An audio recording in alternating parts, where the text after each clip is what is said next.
Today, Mr. Miyamoto did something crazy. What? No, just kidding. He did a pretty rare thing, though. He did a rare, big, huge, honkin' interview with Famitsu. And he said a lot of stuff. He maybe have said everything. Everything? Everything. Oh, no. He spilled the beans. He basically read out of his diary to Famitsu. Wow.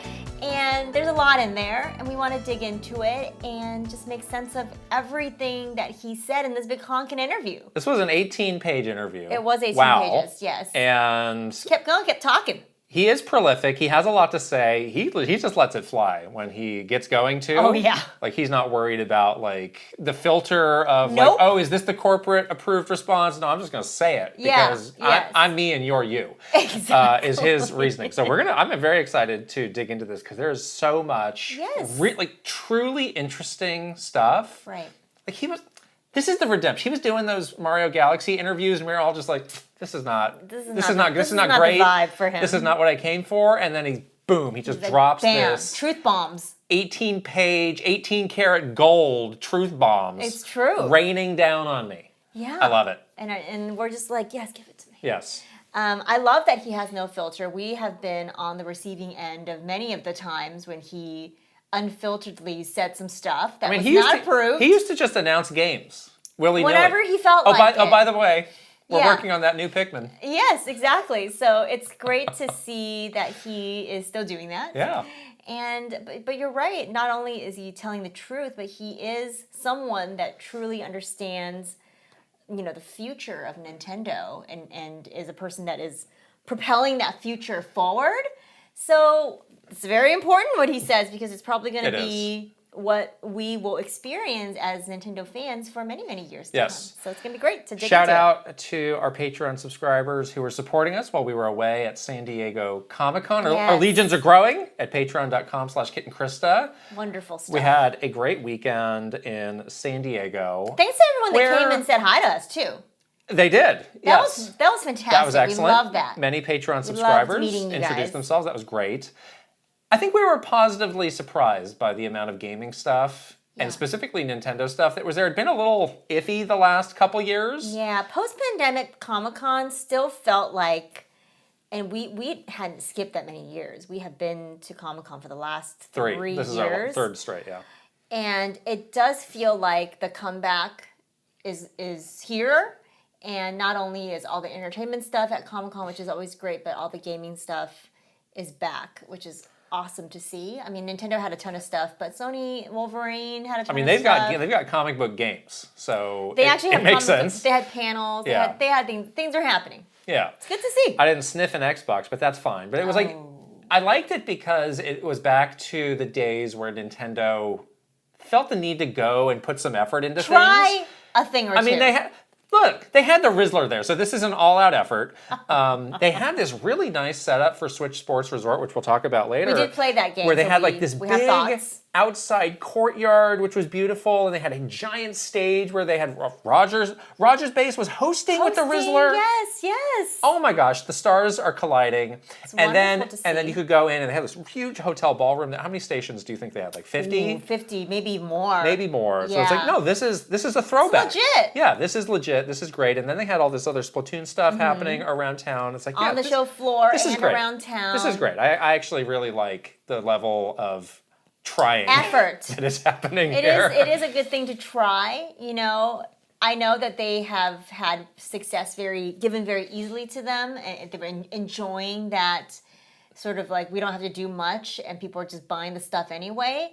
That's nice. I mean, that's great too for Nintendo, but as a person, as a fan, as someone that used to do marketing for Nintendo, it's I like to see the marketing do some marketing. It's nice to try. It's cool to see it. Yeah. Do the marketing. I love to see it. So we have a vlog for that you can check out. We also have a video talking about how Splatoon Raiders became the feel-good game of the year. Yes. Which is nice. So positive. Very positive. And we're going to be talking about Splatoon Raiders and the games we're playing as well, because we played a lot together. We got a little bit of a late start because we were at Comic-Con as it was coming out, which was a bit of a bummer, but we've been deep into it. I had a small problem with my version of the game. Always. And so I thought that when all these games got confirmed to have the different split pricing and that Amazon was doing the $10 off, I have a very vivid memory of pre-ordering all of those games. Okay. Splatoon, Fire Emblem, Switch Sports Resort. Okay. All those games that you could pre-order, I did that. Are you sure? So I was not sweating bullets. I was like, yeah, by the time I get back, that game will be waiting for me your doorstep. in my mailbox. And as we landed at the airport and I was getting ready to be on my way, I checked my phone. I was like, yeah, let's just make sure. Our packages And there arrived. was no mention of Splatoon at all, and it wasn't even in my order history. I was like, wait, so it's not like it was delayed. It's not like the order got canceled. You didn't order I must have forgotten to do it. So I was in a moment of panic as I was leaving the airport. It was late too. We had delayed. It was like 9:45. At this rate, don't take a short flight to San Francisco. Just don't. Because they're doing some construction to the runway. You're guaranteed to be delayed for at least 1 to 2 hours. An hour just or two. don't. The same thing happened to us in Los Angeles from Summer Game. Just don't do it. Just drive. So it's like 9 o'clock. I'm getting a little frantic because I need to start playing this game. I found an open late Target. Targets are the open one that is pretty late. across the street from PlayStation headquarters. yes. Ironically, I went to buy a physical game at the place across the street from Sony. Well, they're not making any games there anymore, so And- don't worry.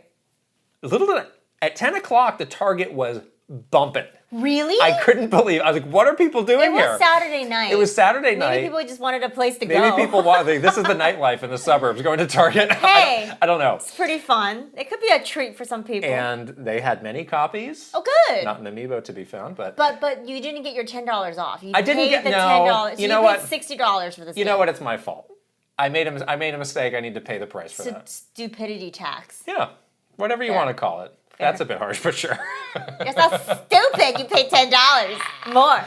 But I have it. That's you what do have matters. There it is. Look at that. Oh, yes. Look at that. There it is. That's the one from the Target at 10 o'clock at night. That is the one. $60. Late night run. $10. Yeah. $10 tax. So now I have a memorable story to go along with my you physical always do somehow. Splatoon Raiders. You always have some sort Now of. I'm really going to be paying extra close attention to this Actually, Fire Emblem. You saved $20 on the Rhythm Heaven because of that snap. Oh, because I yelled at them. Yes. So then this is It evened actually out. free. Even Steven. This is girl math. I don't know about free. But Free. I don't know about You free. got it for free. But Amazon, the coffee was free. Everything maybe, is free. Maybe we're square, Amazon, or maybe they didn't like that I yelled at their AI and and they then just they made just my poof. made your order disappear. Yeah, like here's your $10 coupon. But I was able to download watch mine this. at the hotel on the hotel internet. Great. Which was that's always nice. Congratulations. And I played on the plane a little bit. And then you fell asleep. And then I fell asleep. As you are wont to do.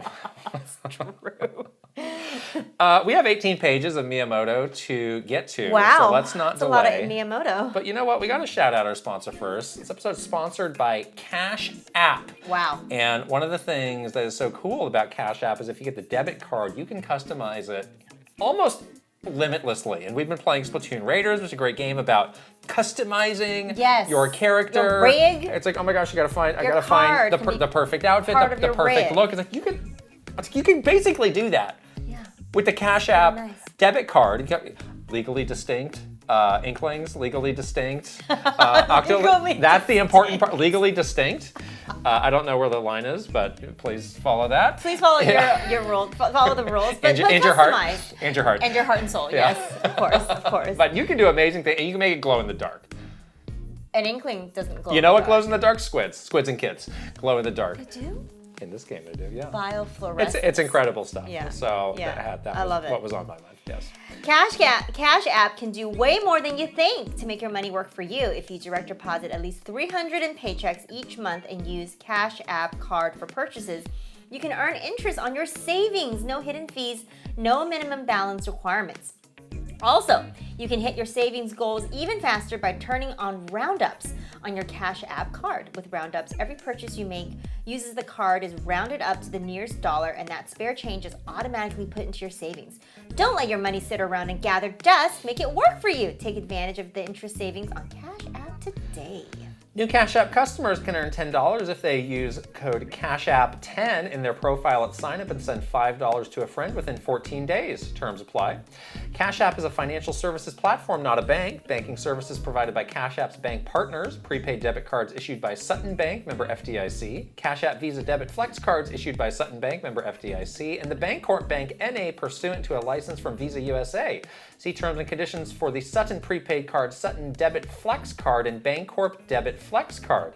Cash App Green features savings, direct deposit roundups, overdraft coverages, and discounts provided by Cash App, a Block Inc. brand. Visit cash.app/legal/podcast for full disclosures. Wow.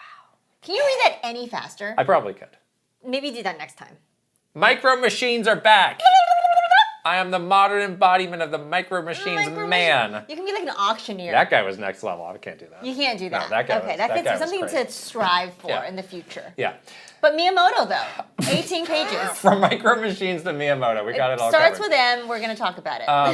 So, this interview came out late last week, and it's been making the rounds a little bit. And something that we were kind of curious about is, okay, this is in Famitsu. Will anybody do like the definitive English translation? Will Nintendo do an English translation?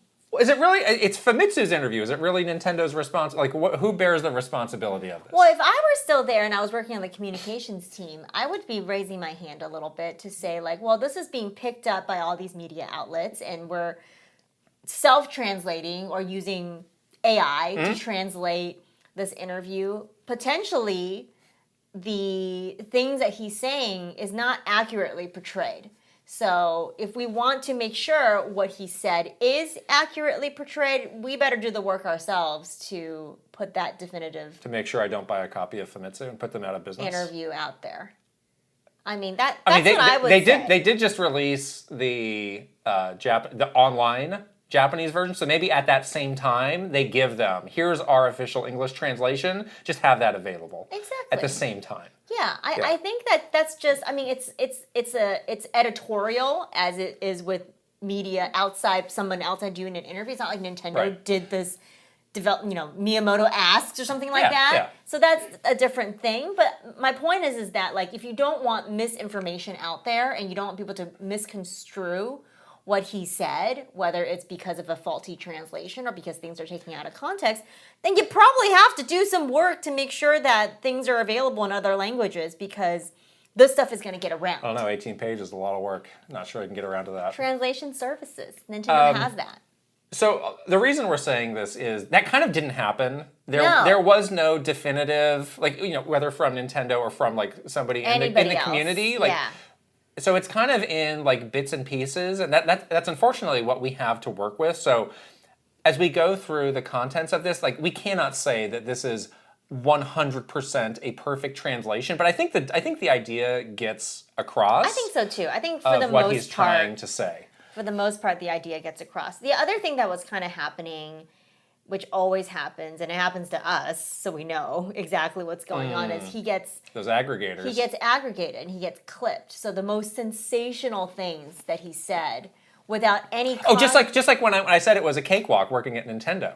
And that was not even that. And we did not. That one was driving me crazy because it was a list of like 6 things. Inaccurate. Here are 6 things that they said, and 5 of them were right, and 1 of them was as wrong as could be. Well, that person did not. That's even worse. That was like just like false information. That was like I just put the YouTube untrue. link into some AI and was like summarize this into a sensational tweet for me. Yeah, but for these, a lot of these headlines that were shooting around, over the weekend and right after this thing came out in Famitsu was like the most sensational parts of the interview without any context. Right. So it's just like, oh my God, he only makes remakes now. Like, it's not really what he said. So we're gonna try to like not do that, obviously, and put the context around it, because that's not fair to just like pull out the sensational headlines. Yeah. I am getting more and more grumpy with the aggregators, and I don't know what it's leading to. Maybe nothing. But you are? Yeah, because a lot of times like there is it. no checking the original source for when these things really get picked up and get going. It's like, Yes. this is the official. It's wrong, But the majority of people believe this, and this is a big misinformation problem. Very difficult to stop that moving train. This is $90 games. This is every Switch game is a game key card. Yes. This is working at Nintendo as a cakewalk. Yes. This is where former Nintendo executives, all of the above. Right. And I'm starting to get more and more annoyed, and I don't know where it's headed. There's nothing you can do about it. So we got about 10 or so things that we want to take a closer look at. Yeah. Why don't we start with him talking about this big philosophy of the connection between Nintendo's hardware and software. And again, we're reading quotes that are from Mr. Miyamoto. First of all, I'm happy the original Switch lasted 8 to 9 years. I also think we've reached a point where customers aren't demanding higher specs above everything else. At the same time, Nintendo has always believed in creating experiences that only we can make, including the interface itself. Compared with smartphones, developing for one dedicated architecture gives us tremendous advantages. We only have to support a single platform. Development is faster. We have much more freedom. When you're developing for general-purpose devices, you have to support countless versions and configurations. That creates a huge amount of extra work. Mm-hmm. This is something it's actually brought up quite often. There was never a discussion of like, hey, Nintendo's going multi-platform, but they're like, yeah, our ability to make games for a single platform that we have full control and ownership over, and the most extensive knowledge of anybody, gives us a huge leg up over anybody else making a game. That's what they would always say when there was any rumors about Nintendo getting out of the hardware game. Yeah. And within the company, when we would talk about those kinds of topics, it would always be like, well, why would we do that? That's a ridiculous thing to even suggest, because the advantage that we have from having full control over this entire ecosystem and building hardware that supports all of our software, it's purpose built for that particular, for all of our very particular first party games. Literally, we're purpose building the hardware to play those games. That would be a ridiculous thing for us to get out of that ecosystem. Yeah. So that was always a sense of this is one of our biggest advantages or unique traits that makes Nintendo successful. And there's no reason to, put your fears to rest of the rumor of oh my gosh, we're gonna be like Sega and we're never gonna make hardware again. Yeah. That's not how they're thinking at all. Yeah. He mentions smartphones here. And earlier on, he was like, the system that you have with you is the ideal platform. And you would think that would make smartphones the ideal platform for us because everybody's got that. But he goes on to explain, there's so many versions, it's really hard. It's really difficult. And that's kind of not what we're looking to do, is build 20 versions of a game for all these different platforms. Well, I think that's why Nintendo has always stuck with either having a handheld or having a hybrid, because there is this sense within the company as well of this needs to be, and he does talk about this a little bit later, but he does say a lot about it's not just a piece of tech, it's part of your lifestyle. Right. How can we make this habitual for your life? So that's how Nintendo always thinks about their products, is why would you buy an alarm clock, an Alarmo? Because you need an alarm clock. Yeah.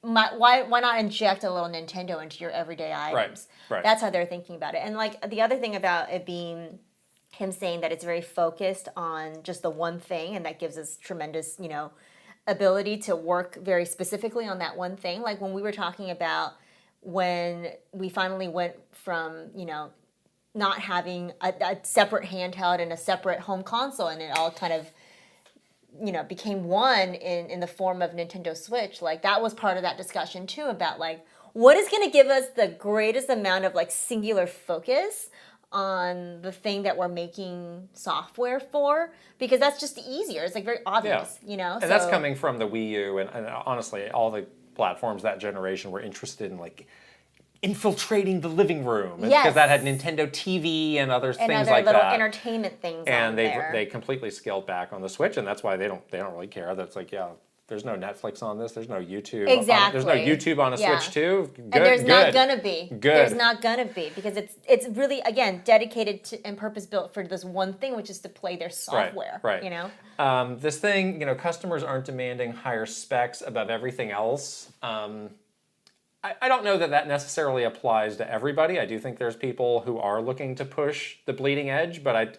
I think it is like a very real point where it's just like, how far can we push this? What does the majority want, though?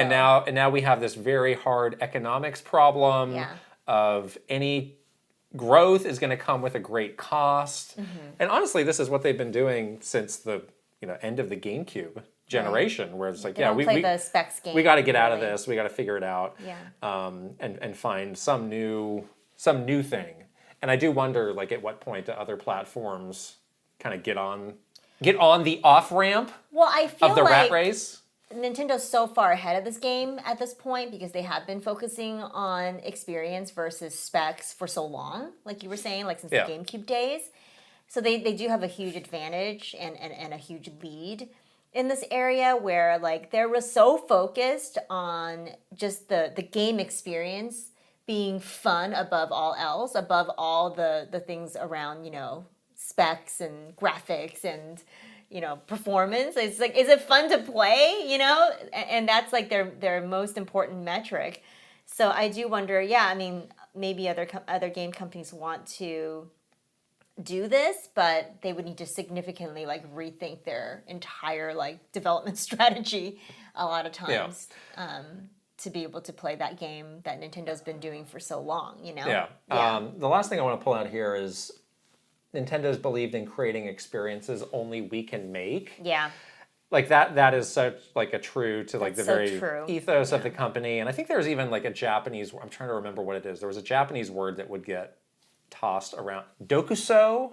It means like to make something unique. Yeah. And oftentimes it would be like it's unique, but it's also unique in a Nintendo way. Yes. So that went far beyond just making the games, like to the work that we were doing. It's like if you brought up, it's like, hey, such and such company did this. Let's try that. It's like, nope, we have to do it. We have to do it our way. We have to find some unique wrinkle, like those achievements those Donkey Kong achievements that they were experimenting with. Like that is very much cut out of this cloth. Yes, exactly. Yeah, they have so many examples of that. Like instead of doing like very traditional, leaderboards or whatever, like they're like, we're gonna do this instead, and it's like that's weird. Why would you do that? It's like no, but we want to have a very Nintendo way of doing something that you may not expect, but find it to be fun. Sometimes it can get a bit overbearing, where it's like, come on, just do the thing. Just do the thing. This is we've all agreed this is the right way to do it. But like no, they truly believe this. I think their biggest fear, and that again, this was like drilled into us so much,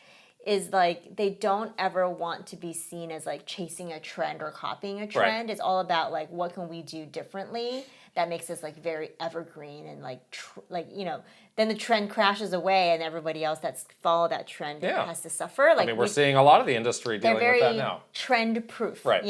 So. Let's look at another chunk here. This is about Nintendo movies influencing Nintendo games.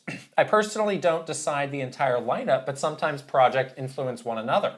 For example, someone might say, since Fox is going to appear in the screenplay for the new Mario Galaxy movie, wouldn't this be a good opportunity for a new Star Fox game? Conversations like that absolutely happen. The first Mario movie and Princess Peach Showtime actually entered development around the same time. We discussed how if Peach was starring in her own game, perhaps she should be portrayed as more active in the movie. Likewise, once we knew Yoshi would appear in the next Mario film, we thought we should probably create a Yoshi game around that time.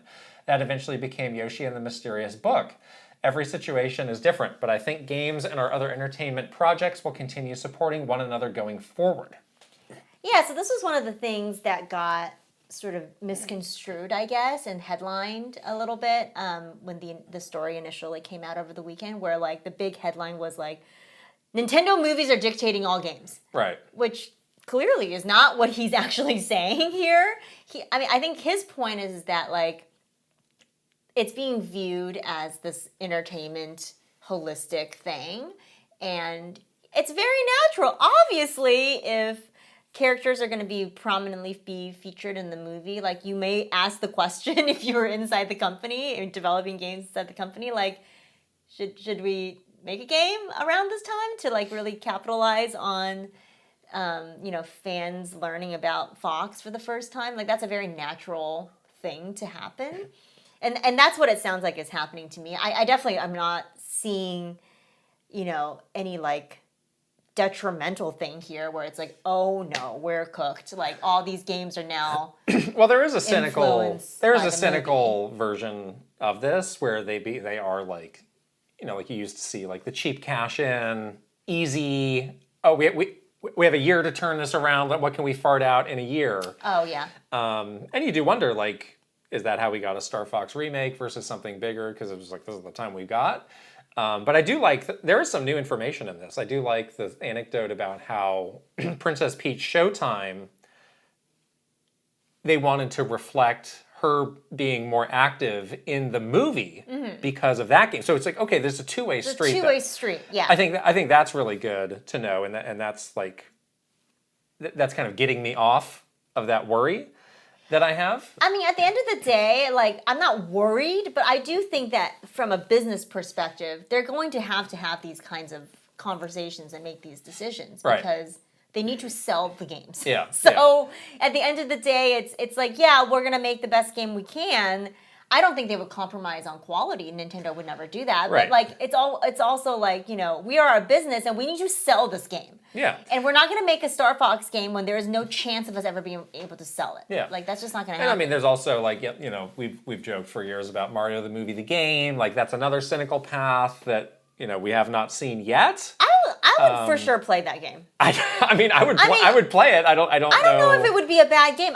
We joke around. Well, it's taken them 10 years to make a 3D Mario game. We joke around, but like there's some elements in that movie that would be great in a game. I don't know. I'm not as like all right, maybe we can get Acclaim to put together Mario game the movie in 6 months, and like the good old days, and we can ship it out on the Game Boy Color. I'm telling you, It'd be awesome. do the like in the first movie, Donkey Kong Mario buddy game.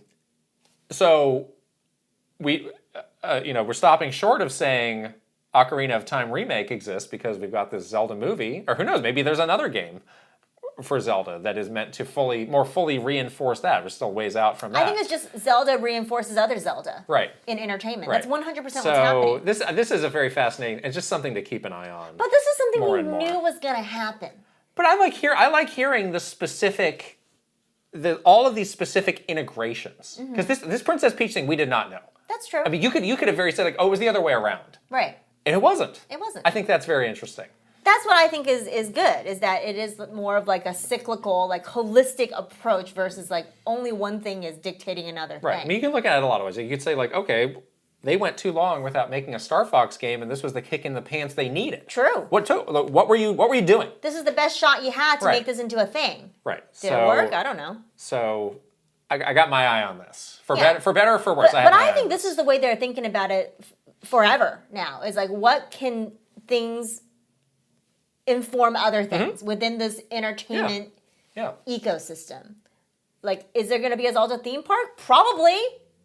Is that going to happen around? Are they going to Nintendo Land's coming back. Got it. Nintendo Confirmed. Coming back. Aggregate that. It's coming back. Nintendo Land? Yeah. You heard it here first. Nintendo's a cakewalk company to work for, and Nintendo Land is coming back. You're gonna get. Former Nintendo co-CEOs just said. Oh. We got promoted. We got fake promoted. So then we have his thoughts on remakes, and this was getting major aggregated. Major pickup. Yeah. Some people might say Nintendo releases too many remakes, but think about it. 5 years is a long time. Many players completely stop gaming during that period. Young people today may never have had an opportunity to experience games released 10 years ago. Remaking those titles and making them easy to play again helps satisfy real demand. It also introduces people to the origins of our franchises, which supports whatever comes next. That's one reason we've become more proactive about remakes. The other reason is that we make a lot of money off of them. So confirming there has been a shift in mindset of like, we should do more of these. Yeah. And we talked about last generation, it was Wii U remakes, and now it's kind of more broad across the board. Just older games getting remakes. But do you agree with kind of the thought process here of reintroducing things? Well, this is the thing that's painful for, I think, people like us, right? Like, we are a very dedicated Like, we are Nintendo super fans. We grew up playing these games. They're getting remade. The painful thing to realize is that a lot of the stuff that Nintendo is doing is actually not for us. They're remaking these games for people that have never played these games before in the past. They're probably like too young to even have experienced these games. Yeah, they were in the moment. They totally were. So for them, it's not it's a remake, but for them, it feels like a new experience. Well, it's a remake of the original version, which they don't want to play. And they have no interest in playing, and they didn't grow up with that they didn't grow up with it, so they have no background into what's new to them. Yeah. You know, and the idea of it being a way to introduce these new people, new audiences to these origins. Like, we've already been introduced to these origins because we were there when they originated. It's again, like, it's not for us. And I think the people that are really mad are people like us, because they're like, oh, well, why are you doing all these things when I demand new stuff? But Nintendo's not thinking about us here. I think it's the balance of remakes versus original games and Switch 2 editions and all of that. I think there is a balance to that that they need to maintain. But I think this is great. I love this. Like, as long as it's not like 10 years, every 10 years or so, like, yeah, if you have the greatest of the great, you should find a way to get that in front of people. And make it accessible. And make that accessible and put it in the best possible light. We've had those debates over like what is the right degree of remaking to do, but I absolutely agree with what he's saying. I'm curious about, God, I would have totally asked a follow-up question to this if I was the interviewer, about like... Not allowed to ask follow-up questions. Sometimes you get this one. A little mini a little one. A little mini. Usually you're on the way to this when you get this. Well, usually it's a mini X because they don't want to be too aggressive, but they're thinking in their head, you'll eventually get that X, one, yeah. Big X. My follow-up question would be like, well, when there's now so many interpretations of remake, like, what do you mean when you say remake? Are you talking Star Fox remake, or are we talking Final Fantasy VII remake? Because that's very different, you know? But in general, like, I'm totally, like, I get what he's saying, but I'm just saying, like, the realization for me when they talk about stuff like this is like, oh yeah, you're not trying to get a person like me. Well, guess what? We're still buying it. Still interested. I'm still buying it. Exactly. That's the point that I'm trying to make. Is like, they don't need to do stuff for us because we're gonna buy it anyway. I realized that a long time ago. So that's I'm at peace with that. I'm completely that's what I'm saying. fine with I'm that. at peace too, but I think other people aren't, and that's why they're mad. Okay. People need to get on board with this idea that, like, they don't care about you because they have you. They basically have a siphon into your bank account. Like, they don't care about you because they have you. They care about the people they don't have, which is the person that's never played Ocarina of Time. That's like, I don't know, like 18 years old now, and then probably is and can afford a Switch 2, and now is interested in learning about these franchises. Maybe they'll watch the Zelda movie, and I'm begging now them. they're interested. I've been begging them to remake Mario 64 for years now. They probably will. Begging. They will, because they want to get Johnny. What if that's the new 3D Mario game? Johnny Fortnite. What if that's it? I'd be fine with that. Oh, that would be an interesting turn of events. How would you feel about that? Oh, I'd be pretty happy. You'd be happy or not? I'd be happy. You'd be happy. I would be happy. I don't care. I wouldn't care. We've been working for 10 years on the remaking Mario 64 remake. Oh, man. Well, maybe they needed 10 years to fix that darn camera. Hey, now you're going. Monkey 2's carrying that camera. You better watch. He needs to carry it. You better watch your mouth. You better watch your mouth. He needs to get a smoother camera. This is a quote on Nintendo's design philosophy. When we begin thinking about a new game, we always start from the very beginning. Most people approach game design differently. They look at games already on the market and think, if we change this feature or if we combine these two ideas, they could make something interesting. That's not how we work. Instead, we ask ourselves, why do people play games at all? That's where we begin. From there, we continue asking questions. What kinds of play are popular right now? What makes those activities enjoyable? Isn't that fundamentally the same kind of fun people have always enjoyed? If that's true, couldn't we take that principle even further? We always work backward until we've identified the basic reason something is enjoyable. Only then do we start making a game. Yeah, that's very true. That's that's been their philosophy forever, and that's always been their when we were there and we were talking about we would do things like, okay, let's talk about this game, and like let's write the 3 key messages to describe what makes this unique and fun and why people should buy it and play it and why it's different from other things on the market. And it would always go back to the overall philosophy of like, well, let's forget about all that other stuff. Forget about all that stuff. Forget about what's out there already. Forget about the things that people are doing with other games, whatever. Forget about all that and just go back to what is so fun about this game that would make people want to play it. And like that's how you always started with anything at Nintendo. So I guess that has not changed. You can see it really play out in, we have this fresh in our minds, obviously, because we were just playing this game. But like Splatoon Raiders is a great example of that. Is like they obviously distilled that all the way back to like, okay, these are the elements that people find fun in these Splatoon games. How can we make it very accessible for people? And they started there, and that's how they got to this game finally. So it's like, yeah, that does work. It takes a lot of thinking and sort of like philosophical analysis to get to where you want to be. But yeah, they're so different than other developers out there. And especially these days, like you and I always joke around, we get so many emails from developers that are like, play our game. It's Vampire Survivors and Stardew Valley. It's like, okay, but what is the actual game? That makes no sense. What is the actual game, though? Even with the original Splatoon, they talked extensively how they were just like, we weren't focused on who the character was, what the world was. We were just focused on making the mechanics fun. Yeah.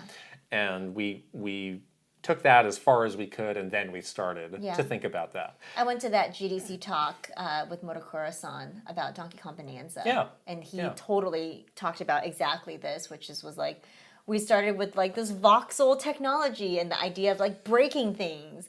And that was so fun. And they were like, who is strong and can break things? Oh, Donkey Kong. Oh, sure. Sorry, not Machamp. I mean, Machamp also. But you know what I mean? It's like, then they were like, oh, just drop this character that makes sense into this mechanic. They've talked about this a lot. This is something they've talked about extensively. Why do you think more developers have not said, we are going to do it the Nintendo way?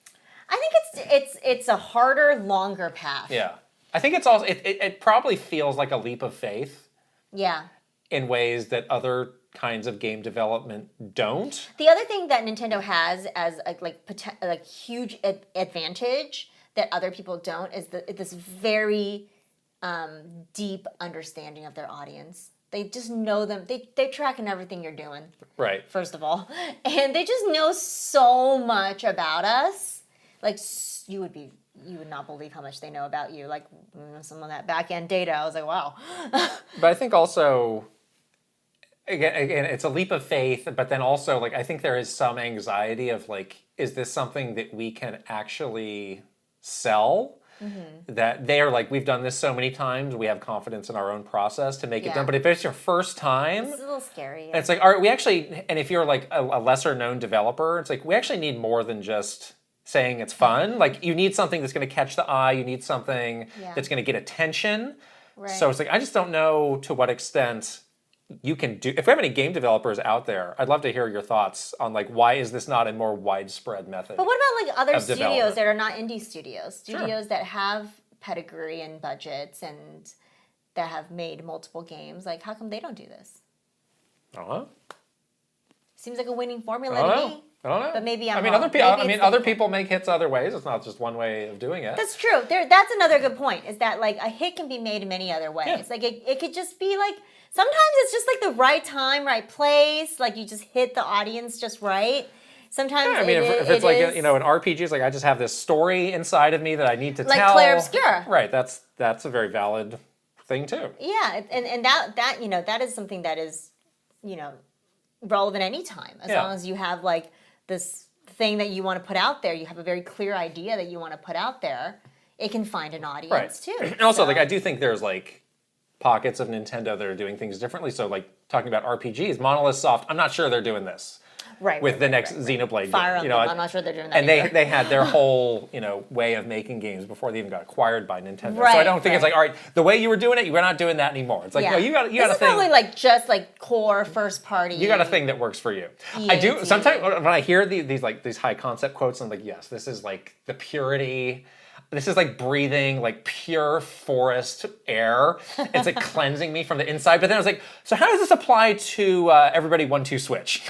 Can you tell me that? Drag and Drive. Can you tell me that? Drag and Drive, they did this. I believe that they did this with Drag and Drive. They did it with the ice cubes. But and everybody 1-2 Switch. there are stinkers though, where it's like, so how does it apply to that? They really liked milking that cow. Well, that was fun to someone. That's fun. That is fun. All right, we now have Miyamoto's advice to game developers. Whenever I speak at game development seminars outside of Nintendo, I tell people something similar. Most aspiring developers have a favorite game. They naturally begin by thinking, how could I improve that game? I always tell them, don't. Instead, start from a form of play that only you have discovered, something that feels unique to your own experiences. Inside Nintendo, this is not considered a special philosophy. It's simply normal. Players remember games because they had a unique experience. The more distinctive that experience is, the more deeply it stays in their memory. If your entire life consists of playing games, your ideas will naturally become limited to games that already exist. When I was younger, I enjoyed exploring forests, collecting insects, building things with my hands, drawing, and inventing little toys. At the time, none of that seemed connected to game design. Looking back now, those experiences shaped almost everything I have created. That's why I always encourage people to expand their lives rather than narrowing them. The more interesting your life becomes, the more interesting your creations can become. It's like some great life advice. Yeah, this is really great. It's so good. It's like your dad telling you, like, live your life, gain new perspectives, go out into the world and talk to people and experience new things. Like, I think it's wonderful. Yeah. And I think that's what, we know him. Like, he's talked about this, and he truly lives this way. And this is why when he would visit us, he would ask us, find some new off-the-wall, unexpected thing for me to do. We've taken him to so many weird things that he just absolutely loved. Yeah, like performance art. Some of them like extremely avant-garde and weird. There was one where we were getting hosed down. The crowd was getting fire hosed. We were in that. I was like, what is happening? But like this is what is keeping him going creatively. These new experiences. Exactly. And that was always like. It's like, oh, he's getting into gardening. Like, he got Pikmin. Or like, he's starting to get... He got a dog. He's getting conscientious about his weight and losing weight. That got his Wii Fit, the dog. Yeah. And there's like, the dog. He's like, hey, then he got a cat. Don't talk about your hobbies anymore because you're going to give away the secret of what you're making. He's into drinking tea these days. We're going to get like a tea game, like a coffee shop. Tea sommelier. Tea sommelier, yeah, exactly. Yeah. Yeah, and other people at Nintendo really have this philosophy of expanding their Horizons, like getting new perspective too. Because like Al Newman would come and he'd be like, "I want to go to the museum and see this like modern art exhibit." We're like, "Great, that sounds awesome for you." So like that is something that is a lot of these devs at Nintendo have in common, where you are kind of using your life experiences to shape the things that you're doing, and I think that's like a healthy way to do it, right? We talked about this too. Like, they're not all career game developers. A lot of people came from very disparate places. Like, maybe didn't have game development experience before. Like, that's a very rare thing because I think companies want to know. Like, do you have the goods to do this? But I think they're just looking for people with interesting backgrounds and interesting ideas. I think you can learn the goods. And also to think, like, I don't. The technical side, you can learn it. I never got the sense that a lot of these developers were going home and just like grinding games all night long. Like they were. A lot of them don't even play that. They were doing other things. Totally. And this is interesting because we've heard this point coming up with a lot of these pop culture things that kind of started in like the late 70s to the 80s. Where it's like, okay, those things, like Star Wars is one that comes up a lot. It's like, all right, George Lucas just came up with this, based on whatever. Yeah. And now the people who are doing Star Wars, they just grew up as Star Wars fans. So it's like we're just trying to recreate the greatness of Star Wars versus like what original thinking are you bringing to this that we have not already seen versus trying to do your best George Lucas impression. Yeah, the same thing with video games. Like, are you just imitating the greats that you grew up with? Yeah. Making a game that's like a Mario game or something like that. So I think this is why, you've heard he gives these like new employee talks at the Nintendo Museum, and like this stuff gets drilled into really them gets so hard. But I do wonder, like, are they getting absorbed? how do you maintain this thinking? You know, at a time where maybe he's gone and a lot of those original guys retired are gone. stuff. Like, it can carry on, but I think it becomes harder. Like, how do you make this? It's kind of like it's unfortunately one of those things that either you have it or you don't have it. Right. That's like the truth. Especially the truth of it. More and more, like the people who apply to work at Nintendo would be like, I love Nintendo. Yeah. I just want to make a Nintendo. I want to make you know, Nintendo. I want to make one of those. I can't wait. I can't wait to make everybody want to switch. And he's specifically saying like, this is not how you achieve greatness. Yeah. That's tough. But that's hard to like. How do you change yourself? Tough. You probably can't. It's I don't know. It's like already who you are. I don't know. You know, it's like that's what I'm saying. Like either you grew up exploring the forests, or you didn't. Yeah. Sorry. You know. This is a quote of him about chasing trends, which we were just talking about. We were just talking about this, yeah. So why has Nintendo enjoyed such strong global success? I don't think it's because we're especially talented. I think it's because we've never started by asking what's popular right now. Yep. Instead, we've continued asking what is genuinely fun. If all you think about is, will this make money immediately, you'll never create something distinctive. You'll never create something that continues growing over time. And whose fault is that? Usually the people providing the money. The executives, the investors, the sponsors. In the end, the most personal ideas, the things that feel almost like private hobbies, are often the ones that resonate most globally. Ironically, if you try to create something that vaguely appeals to everyone, you usually end up with something nobody remembers. So the advice I give people inside Nintendo is simple. Create something that only you could have made. Then we'll figure out the best way to turn that into a product. That's really the only answer I have. What did someone say is like, if you're going to make something, either be the first or be the best. Yeah. So that's kind of like what he's saying. Like timely or timeless. Timely or timeless. Yeah. Also the same idea. It's like, if you always are looking outside to copy or to imitate, like it's never going to be, you know, that like idea that people resonate with. But if you're creating something that truly came from within you and you were the first to do that, that's going to resonate with people. That's going to get people's attention. Or you create something that people have familiarity with, but you did it the best that they've ever seen, that's going to resonate with somebody. So that, I mean, it's like one of those kind of obvious things, but it makes sense. Yeah, this is also just one of those fundamental things where it is a very developer-driven company, and they have the final say over almost everything. And you contrast that with a place like EA, where I think a lot of this stuff is being driven by a research department or a marketing department who's like, hey, we have found that this is what the most people will buy, so let's go make that. Yeah. And you know, a lot of times those things come across as a little soulless, a little bit empty. Or they can just flat out fail, like a Conquer situation. Doesn't mean that they can't be huge hits and huge sellers, but I don't think they have the enduring legacy of something like what Nintendo makes. Yeah, that's true. There is like a purity to it in a way. I do wonder how long you can hold on to this. They have again a lot of advantages of, you know, being the only ones able to make the best of something, because they just have those like franchises and characters and the IP. But I am wondering, you know, a little bit like now that they do have this broader ecosystem of like the movies and the entertainment things. I was gonna say, like, how is this all gonna work together?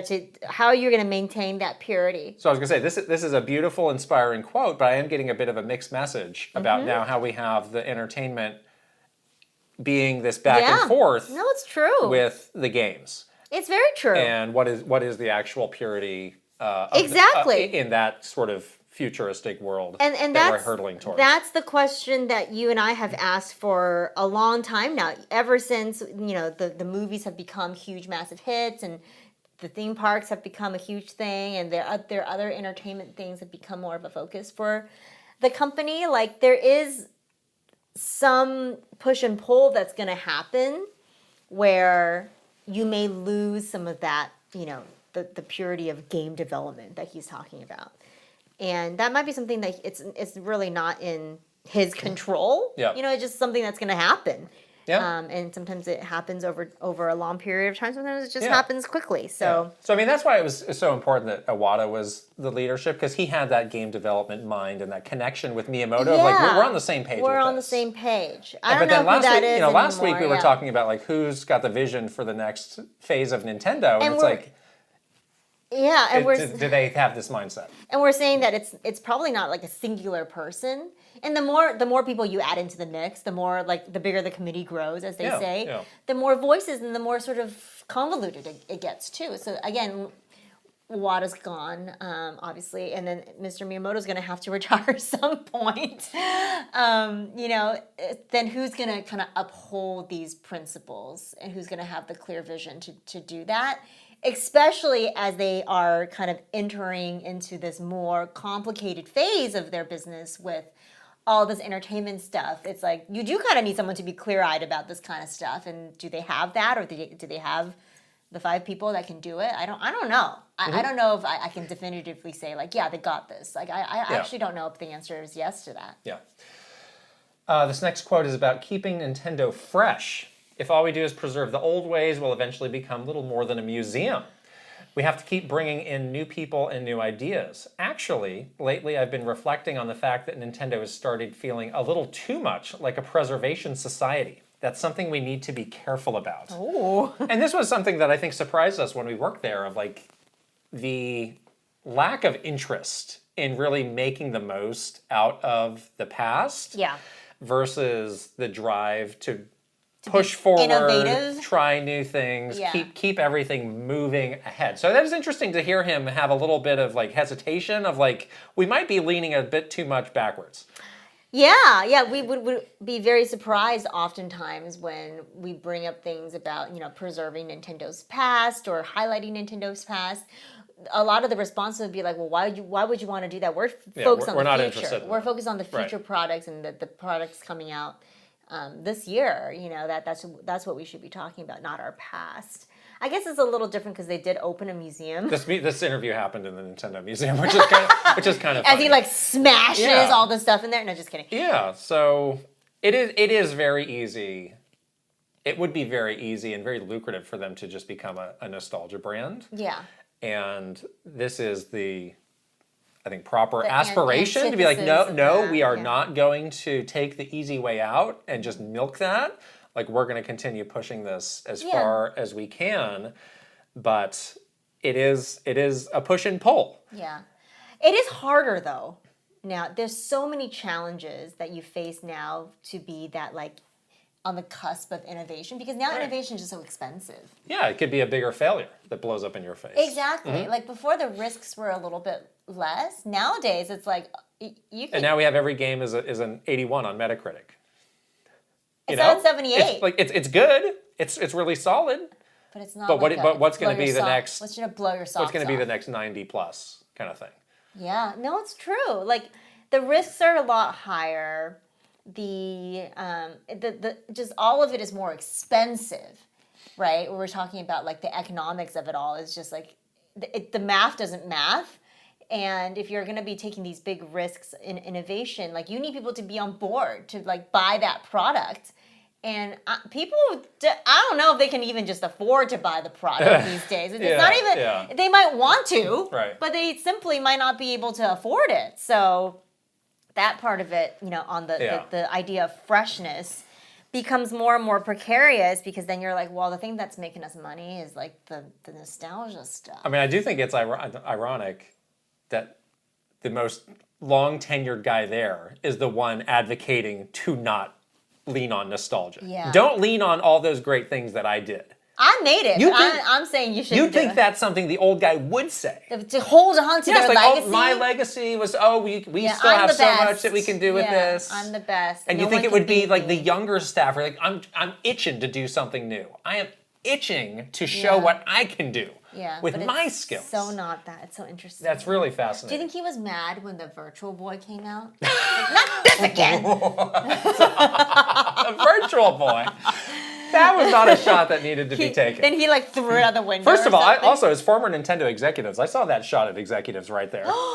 The people providing the money, like the executives. Any money. We love our sponsors around here. We have no shot to sponsors around here. Yeah. Another quote on Nintendo and entertainment. Games remain the center of everything we do. Without great games, nothing else exists. The movies, the parks, the merchandise, they all begin with the people first falling in love with our games.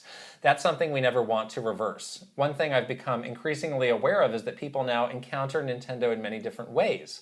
Some children first meet Mario through a movie. Others visit Super Nintendo World before they've even touched a controller. Some discover Pikmin through animated shorts. Oh, God. Eventually, many of those people become interested in the games. I think that's wonderful. It means every experience can support the others.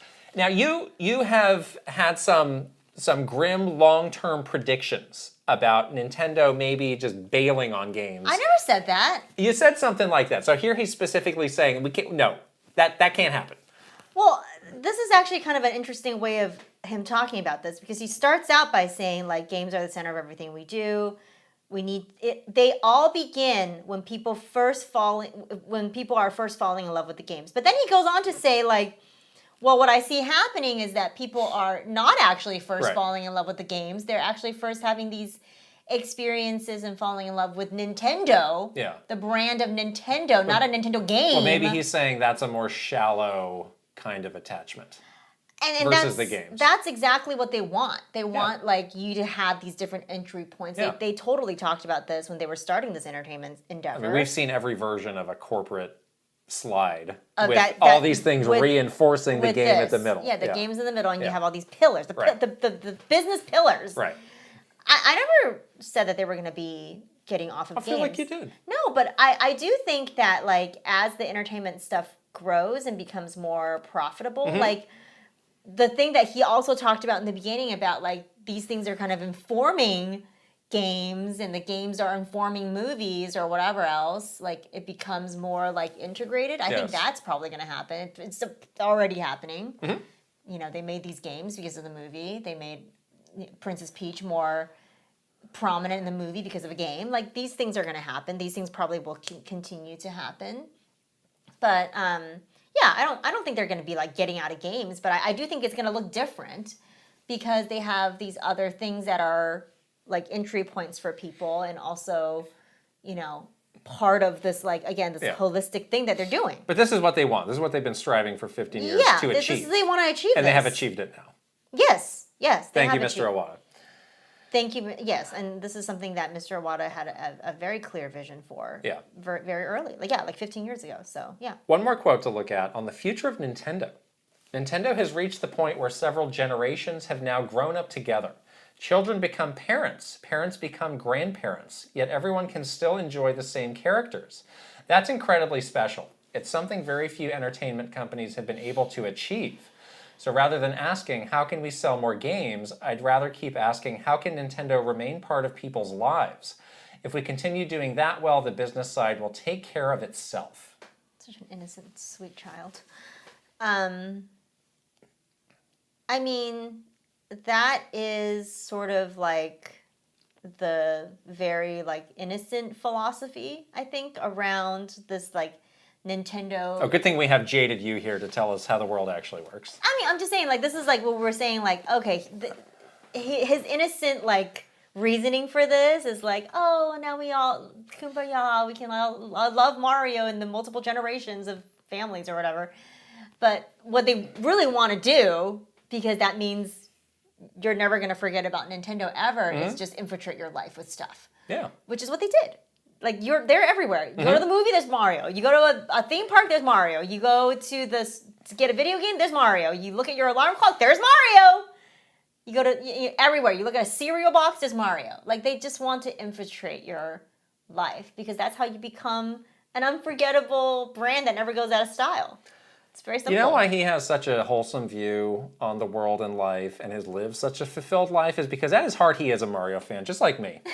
We're living life on easy street. He did create that We character. have huge more than like we know it's true. More than he Zelda. also created Zelda. We know it's true. More than Zelda. He's a Mario guy, like me.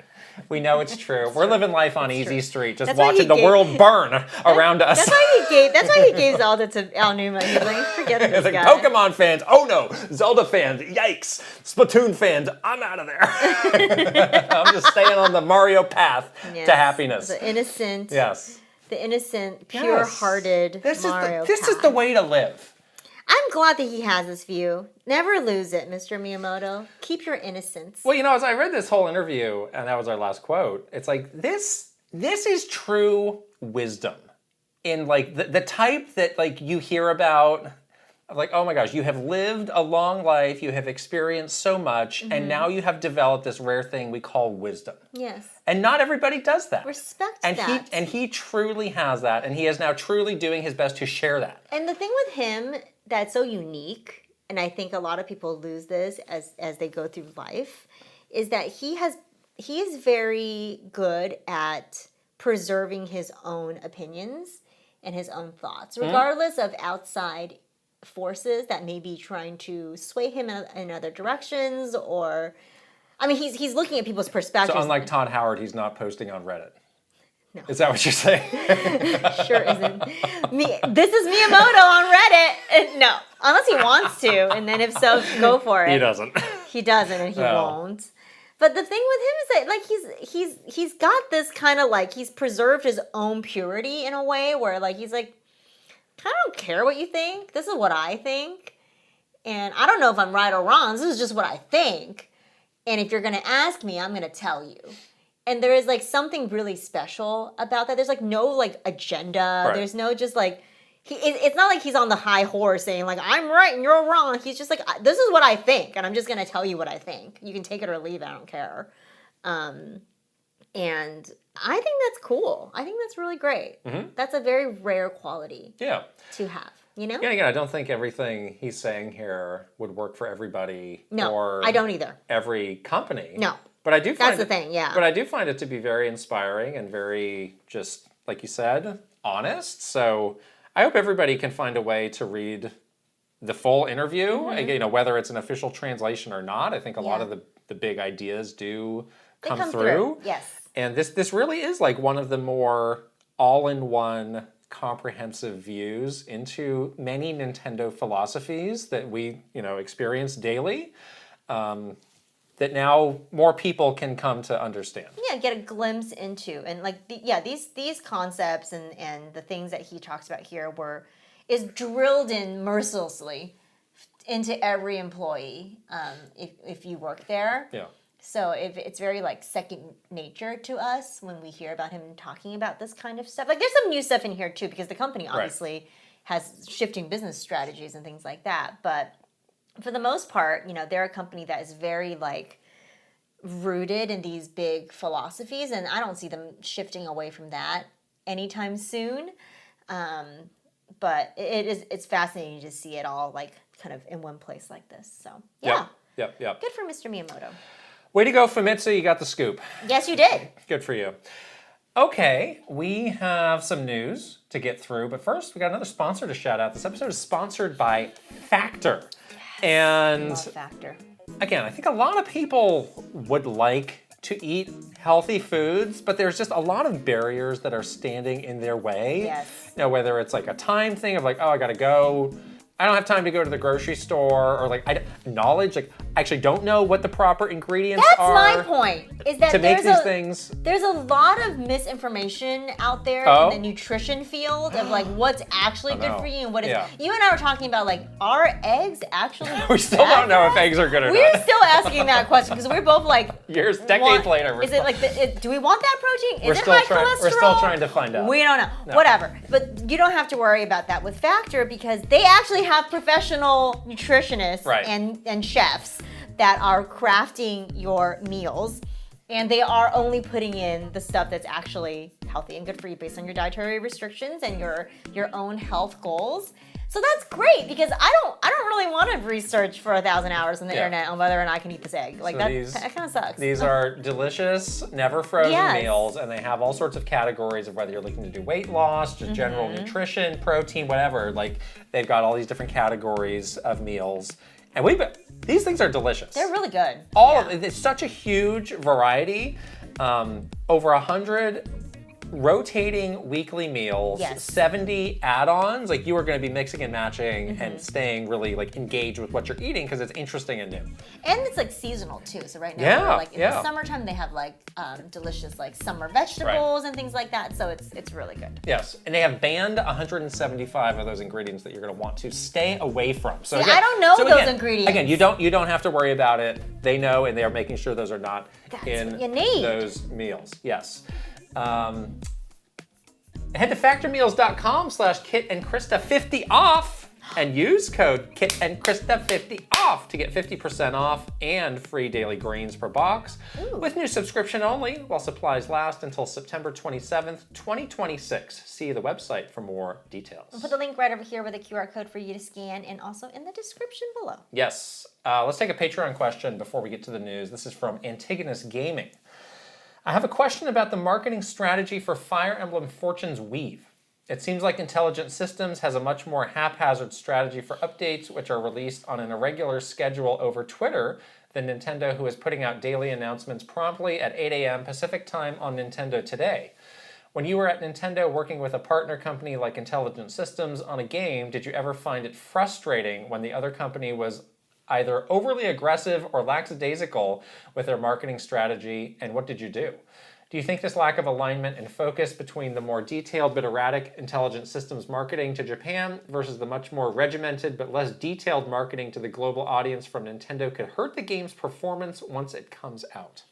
Well, I think they're doing exactly what they are actually supposed to be doing. Like, each company has a specific audience that they're trying to reach. Like, the Intelligent Systems audience is like a very engaged, very knowledgeable Fire Emblem player. You're about to insult some people.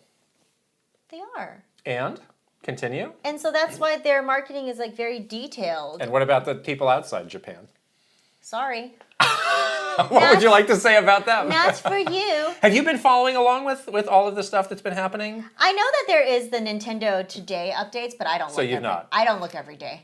Yeah, I think it would be good to have some sort of consolidated look at this stuff. So I don't know if there's going to be some really Maybe that's coming later though. Yeah. Because this game is not coming out until September, we so still they're have probably time. going to do like a big overview something in a couple weeks. Because this or kind whatever. of daily whatever is not for everybody. Exactly. I think this is great for reaching people like Antigonus Gaming and like Tuscany a really engaged and people who are Fire Emblem fan. I see they're like on pins and needles every time. It's like what is the news drop today? Yeah. And I have been seeing they've been sharing some interesting things about like voice casting for characters. Yeah, character stuff. But I'm just not going to really get super engaged in that. So I hope there's like something else for another layer of people who are really interested in this game but aren't necessarily looking for a daily update on it.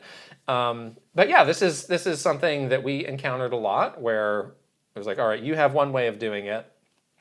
For whatever reason, we think we want to do things a different way for our market, and usually that was no problem because they would agree, like, yeah, you guys know the market best, so you should do what you're going to do. Yeah, the thing everyone just do what you need to do for your audience. Where it got challenging was where there was like a schedule discrepancy of like, all right, you need to localize all this stuff, and then you've fallen behind, and then things get shared in Japan, and like a week or days later, now we're sharing it. And then the diehard fans like, we've already seen this. Yeah, that's a little there are tricky. some logistical hurdles for that need to get overcome. Also, if there is a gap of like one has more information than the other, I don't think that's good. That's not good because it's like I'm not getting a holistic view of this. Yeah. Somehow it's like slipping through because I didn't see the other update. That's just going to be frustrating the diehard fans that are not in Japan. And they're going to try and figure it out one way or another. So I don't think that's a good part of any kind of like localization strategy. Yeah. Of like you should be sharing the same information. Right? Ideally at the same time. But if not, then do your best. Do a summary like at the end of the week or something like that.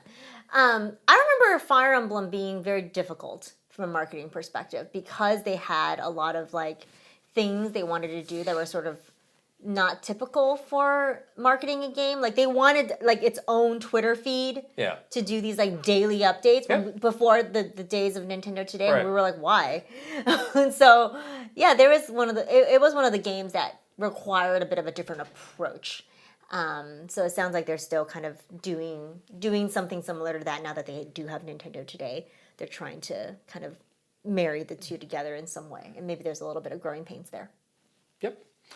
All right, now we can start the news. Benjamin Evan Ainsworth, who is Link in the Zelda movie, has spoken. Oh, Link has spoken? Benny has a really nice sounding voice. He has done an interview, and this is what he had to say. He's asked about the movie. Ooh. I can't speak too much on the film itself, but I remember vividly when Breath of the Wild came out. And it might show my age, but I remember being quite young at the time when it came out. So I didn't have a Switch at the time. And so I was watching gamers play it and watching playthroughs, essentially. And then upon being fortunate enough to play this role, such an iconic character, going back and realizing the 40 years of legacy and history and the varied tones, varied stories, the varied renditions, and vocal performances of this character as well. What? Yeah, I'm a big fan. Excuse me, princess? Yeah, I'm a big fan and just really excited because it was an awesome thing to shoot. New Zealand is a wonderful place, but yeah, I can't say too much more. He's dodging the question. Dodging. Was Benjamin a Nintendo Minute fan, do you think? Was he watching those? On his 3DS? Back in 2017? Wonder how old how old is he now? Maybe. I mean, that was 9 years ago. So, yeah, he's pretty young. He was young. Yeah, he was a youngin'. A baby. What do you make of this? I'm concerned. I'm growing more and more concerned for what is inevitably going to happen. Which is civil war between Zelda fans? Where it's like, oh, this is not this guy doesn't know the series well enough. He was only, he has not played comprehensive in chronological order he hasn't memorized the Zelda time. Like, we can't have this guy. Memorize the Zelda timeline. We actually needed this actor who said X, Y, and Z about Zelda. Like, this is kind of already happening with, have you been following the Resident Evil movie? Like, that's kind of happening with that director. I saw that. That movie seems to be a very different take. Yeah, that movie's not supposed to be, like, based off the games, right? Yeah, and he even said that. Right, so that's interesting. People freaked out. But I've seen Resident Evil fans get a little nasty, a little miffed, with him, and it's like we haven't seen enough of this. We haven't heard enough from him to for that to happen. Right. But I'm concerned that we are headed down that path. Are you concerned? Yeah. Okay. Because I'm a carefree Mario fan. Are you a carefree? You don't care. Are you concerned? I'm not concerned. Okay. Like, let me get a fresh take on this, kind of. So an uninformed take. Is it uninformed or just fresh? Like, he could Depends be on how you look at it. He could be informed by watching those playthroughs. Depends on how you by watching Nintendo Minute. He learned everything. No, he's watching playthroughs of gamers play it. He's watching like somebody stream it for like 4 hours. What streamer was it? Can I find out? Because I have some notes on that. Oh, you gotta play it right. Maybe he should do as few interviews as possible. I think the less we know about him, these people, the better. And Zelda, What does he mean about? This actress playing What Zelda. does he mean about the vocal performances? performances? Vocal performances. Yeah. It means the difference between "hya" and "hya." That's what he's talking about. Good. So he's practicing the hyas in the mirror. Yes. This actor is so good, though. Yeah. We've been talking about what a good actor he is. So I do have a lot of faith in the acting ability. I have no concerns so far.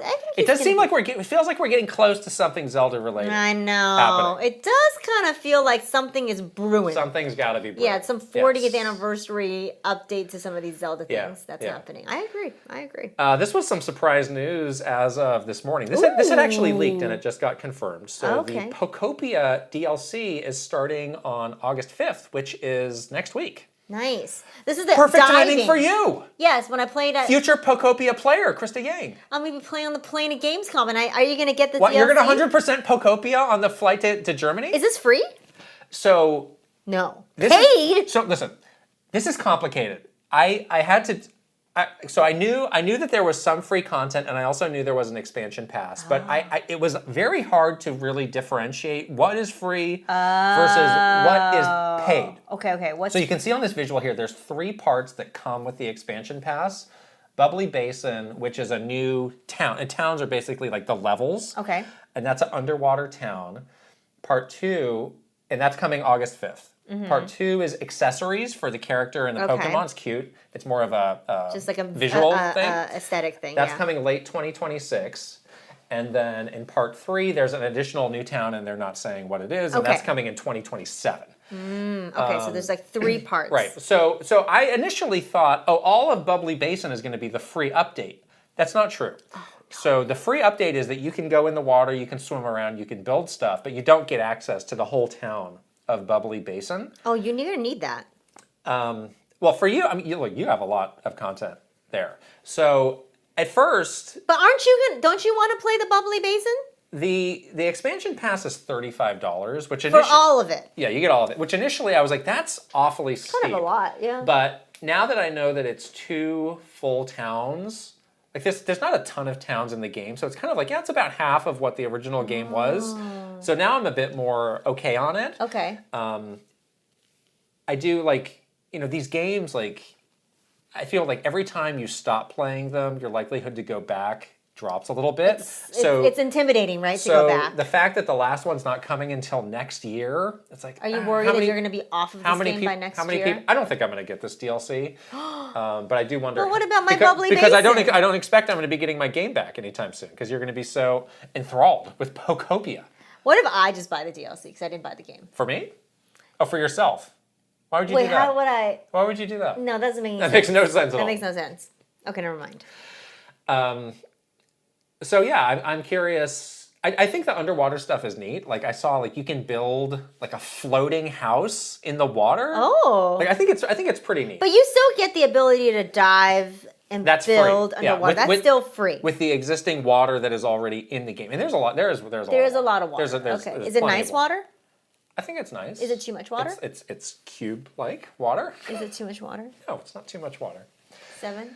No, 7.8. 7.8, too much water? No, I think it's nice. So, yeah, I'm curious to see what people think about this once they start going on it. But I think. So for now, you're not getting this. I'm feeling good about it, but no, I'm not feeling the urge to play. I got enough to play. Bubbly Basin. At the moment, Bubbly Basin, yes. I have a terrible feeling that you're just going to hate Pokopia. Really? Because I think you've convinced yourself that you don't like it without even playing it. I have not. So I'm just going to put you on your back feet by saying that right now. I think you have a I don't. I think you can't wait to come back from Journey and be like, I played Pokopia and it sucks. I'm not. I think you're dying to say that. I'm not dying to say that. Good. Why would you say that about me? Good. I hope that doesn't happen.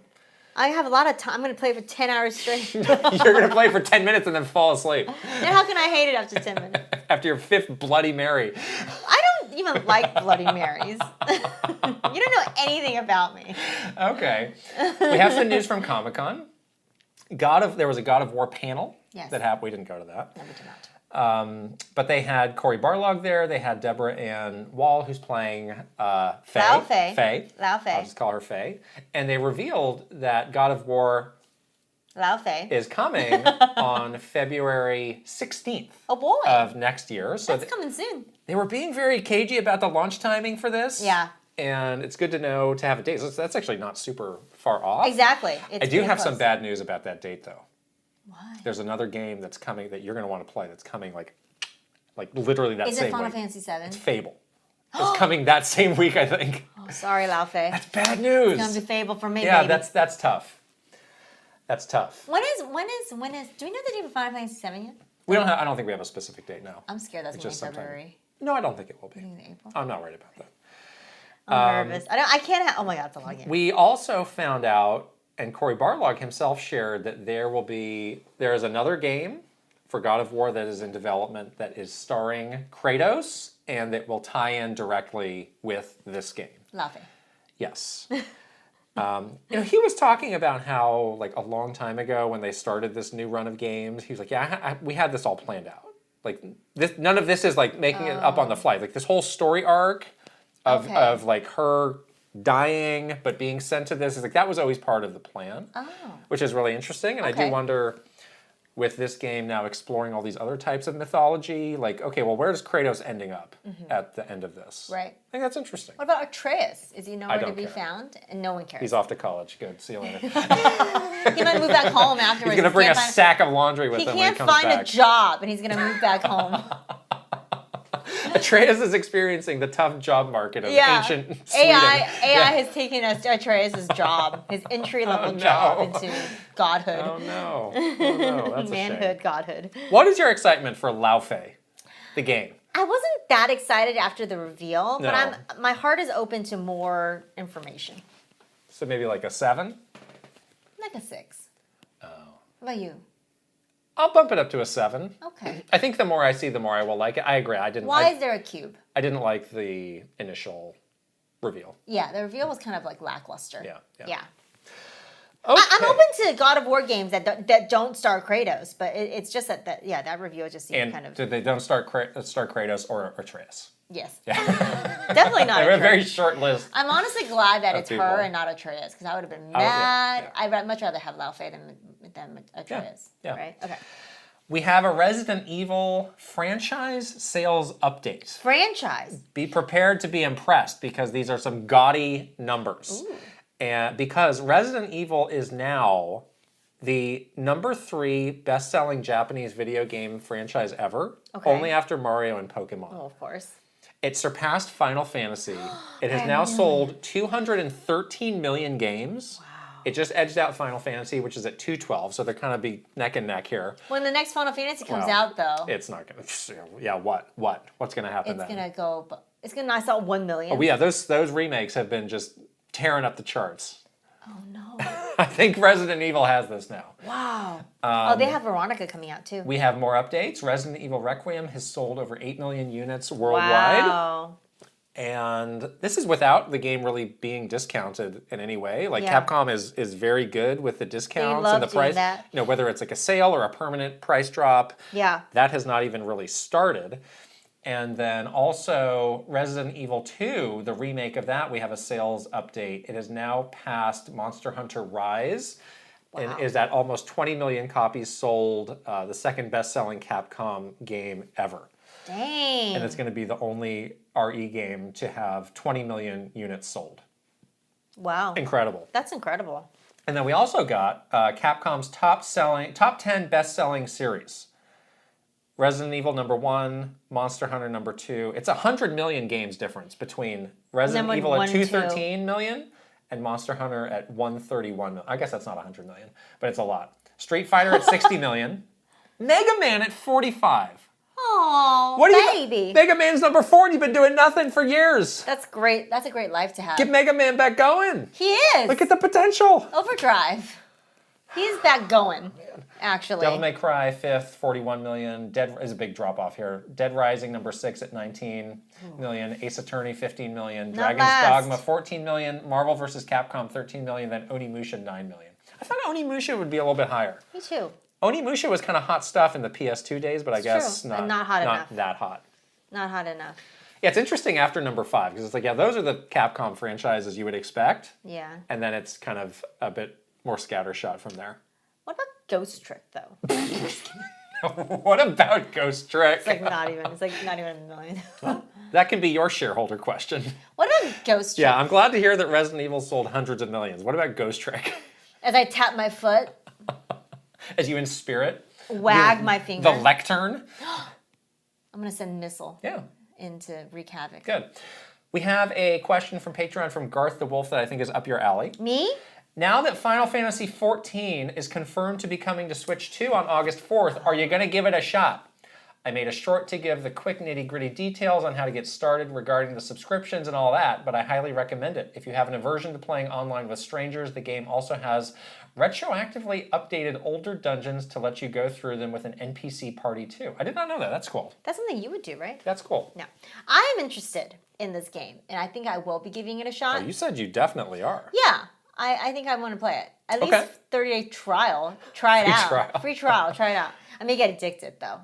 I have been known to be addicted to MMOs in the past. I'm slightly worried. So we'll see what happens. Yeah. But I am very Do you think you interested. still have that in you? That dog in you to be addicted Yes. and to ruin your life with an MMO? Yes, I do. Oh no. I do well. actually. Well, Will you show up to work next week or not? We'll find out. you're going on vacation soon, right? Krista's strung out on Final Fantasy XIV. You're going on vacation soon, so I don't need to. Nothing needs to happen. I don't need to be around It's you. no big deal. So. Are you getting... So there's a version that's just the base game. There's a version that comes with expansions. No, I'm just going to get the base game. And just to try it. Just to try, because what Okay. if I don't like it? It's only $45, right, for the base game? Something like that? Oh, it's like $20. Oh, perfect. Yeah. Then I'll get that. I'll do that in the free trial, and then if I like it, I'll keep going. Do you need to buy the game to do the free trial? It's a little complicated. So hopefully Garth the Wolf's video here solves some of that. It solves the problem for me. Because we were digging into that for something a lot else. of It's little like, details. This is really complicated. Little nitty-gritty details, You yeah. need to read a lot of fine print to figure it out. Yeah. Yeah. I'll let you tell me what you think. I will. Yeah. Get ready for the updates. Okay. Good. You're not going to play. You're not interested. I mean, I would be interested, but I like to sample you can all sample the games that are out and still have an MMO. And you're, no, you you can't. really can't. No, you can't. Yeah, you can't. I was really surprised. There's in our community, there's a lot of interest in this Well, game. they at least have someone to play with. We started up a dedicated channel. Like Yeah. people are already partying up. Okay, then you need to get in there. I am in they are there. preparing for you. No, you're not. They're preparing I for you. saw what they were doing in there. Okay. I'm glad. At least there's someone to play with. I don't have I don't have to LFG. I can just No, there's I a lot have of a people. G. Yeah. It's gonna be great. Yes. Okay.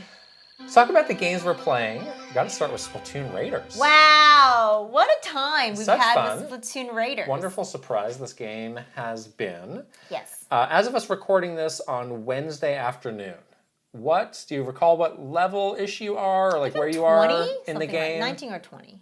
Yeah, I think I'm early 20s. Yeah. now. You and I have both been playing single player, but we also tried the multiplayer together, and that was really, really fun.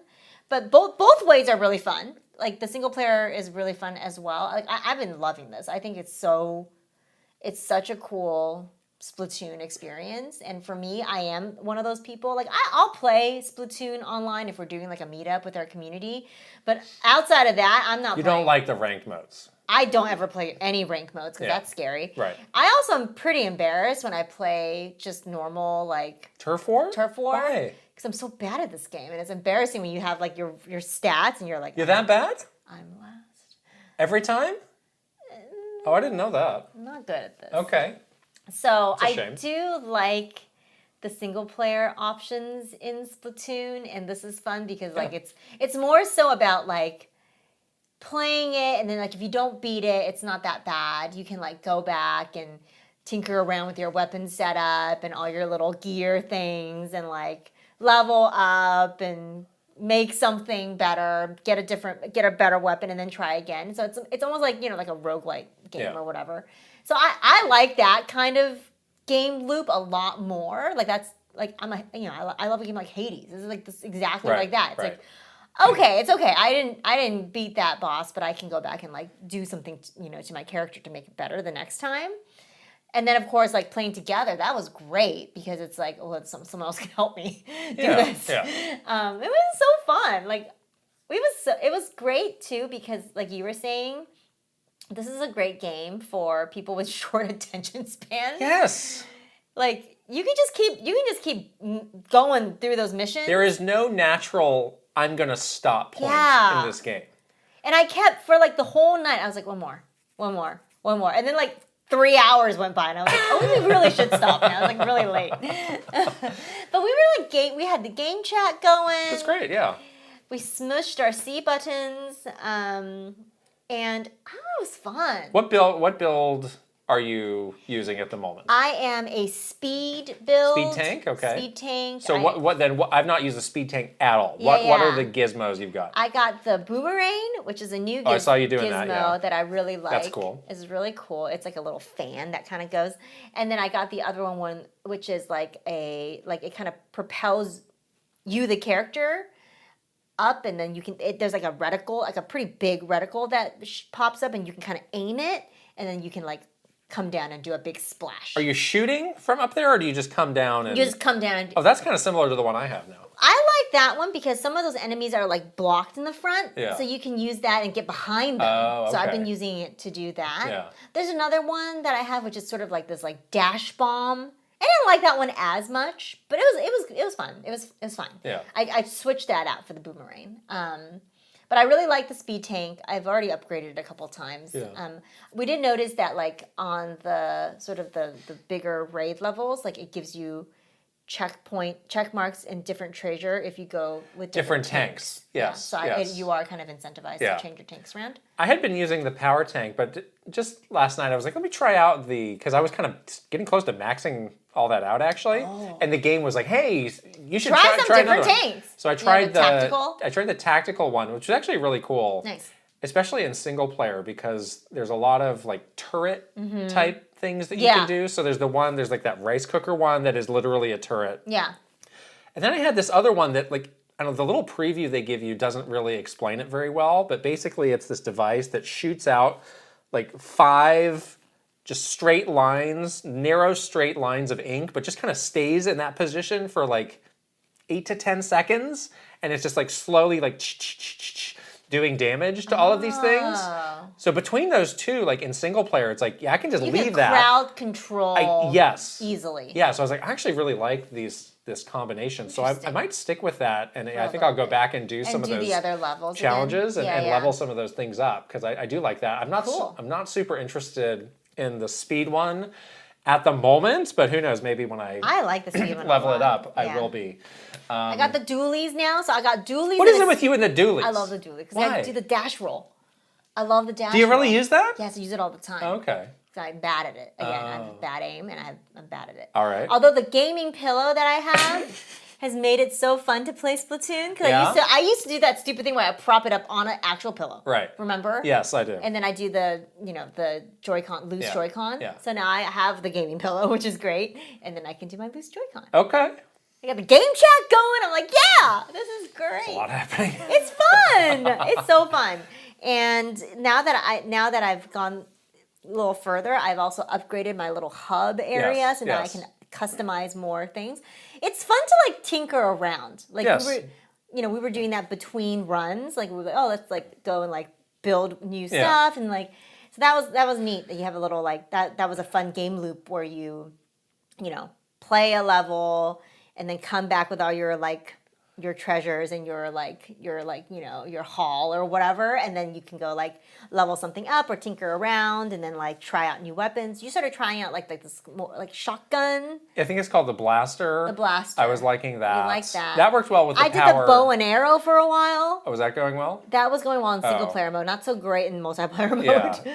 Yeah, the blaster worked well with the power tank. And then I got a slosher that had like an exploding shot that was actually very similar to the blaster, but it just kind of went out at a different angle. Yeah. So I was liking I like the exploding shot, like, what is it called? Like those little parts upgrade that you can do. Like, you have like those slots that you can add those little augmentations. Yeah, I have an exploding shot on one of those. That's actually really fun. Yeah. I like that one. I do wish in multiplayer that you had a shared hub. Yeah, you don't see each other in the hub. That was a bit of a bummer. It's like, wait, I guess you just go back to yours and I go back to mine. You're in your own rig. You can't see because you don't really get a chance to like, let me look at your character and like look at what outfits you've got, because it's just like you go into the level, it's like go go go. Yeah. You just have those little scenes at the end. I wish we had like a way to take photos together or something, except for the scenes at the end. Yeah. Yeah, there are some things that would be easy for them to add that would just kind of be crowd pleasers. Well, that's why I said whenever the next Nintendo Direct is, like that's a prediction. That's going to be very high in my predictions. Is some sort of update for this game. Maybe they will add like some sort of shared hub world that you can like hang out in. I don't. Maybe they'll do that. Like a little island that you can start out at together or something. No, it can be the ship, but why can't we all be on the ship together? Oh. I don't think it needs to be anything else.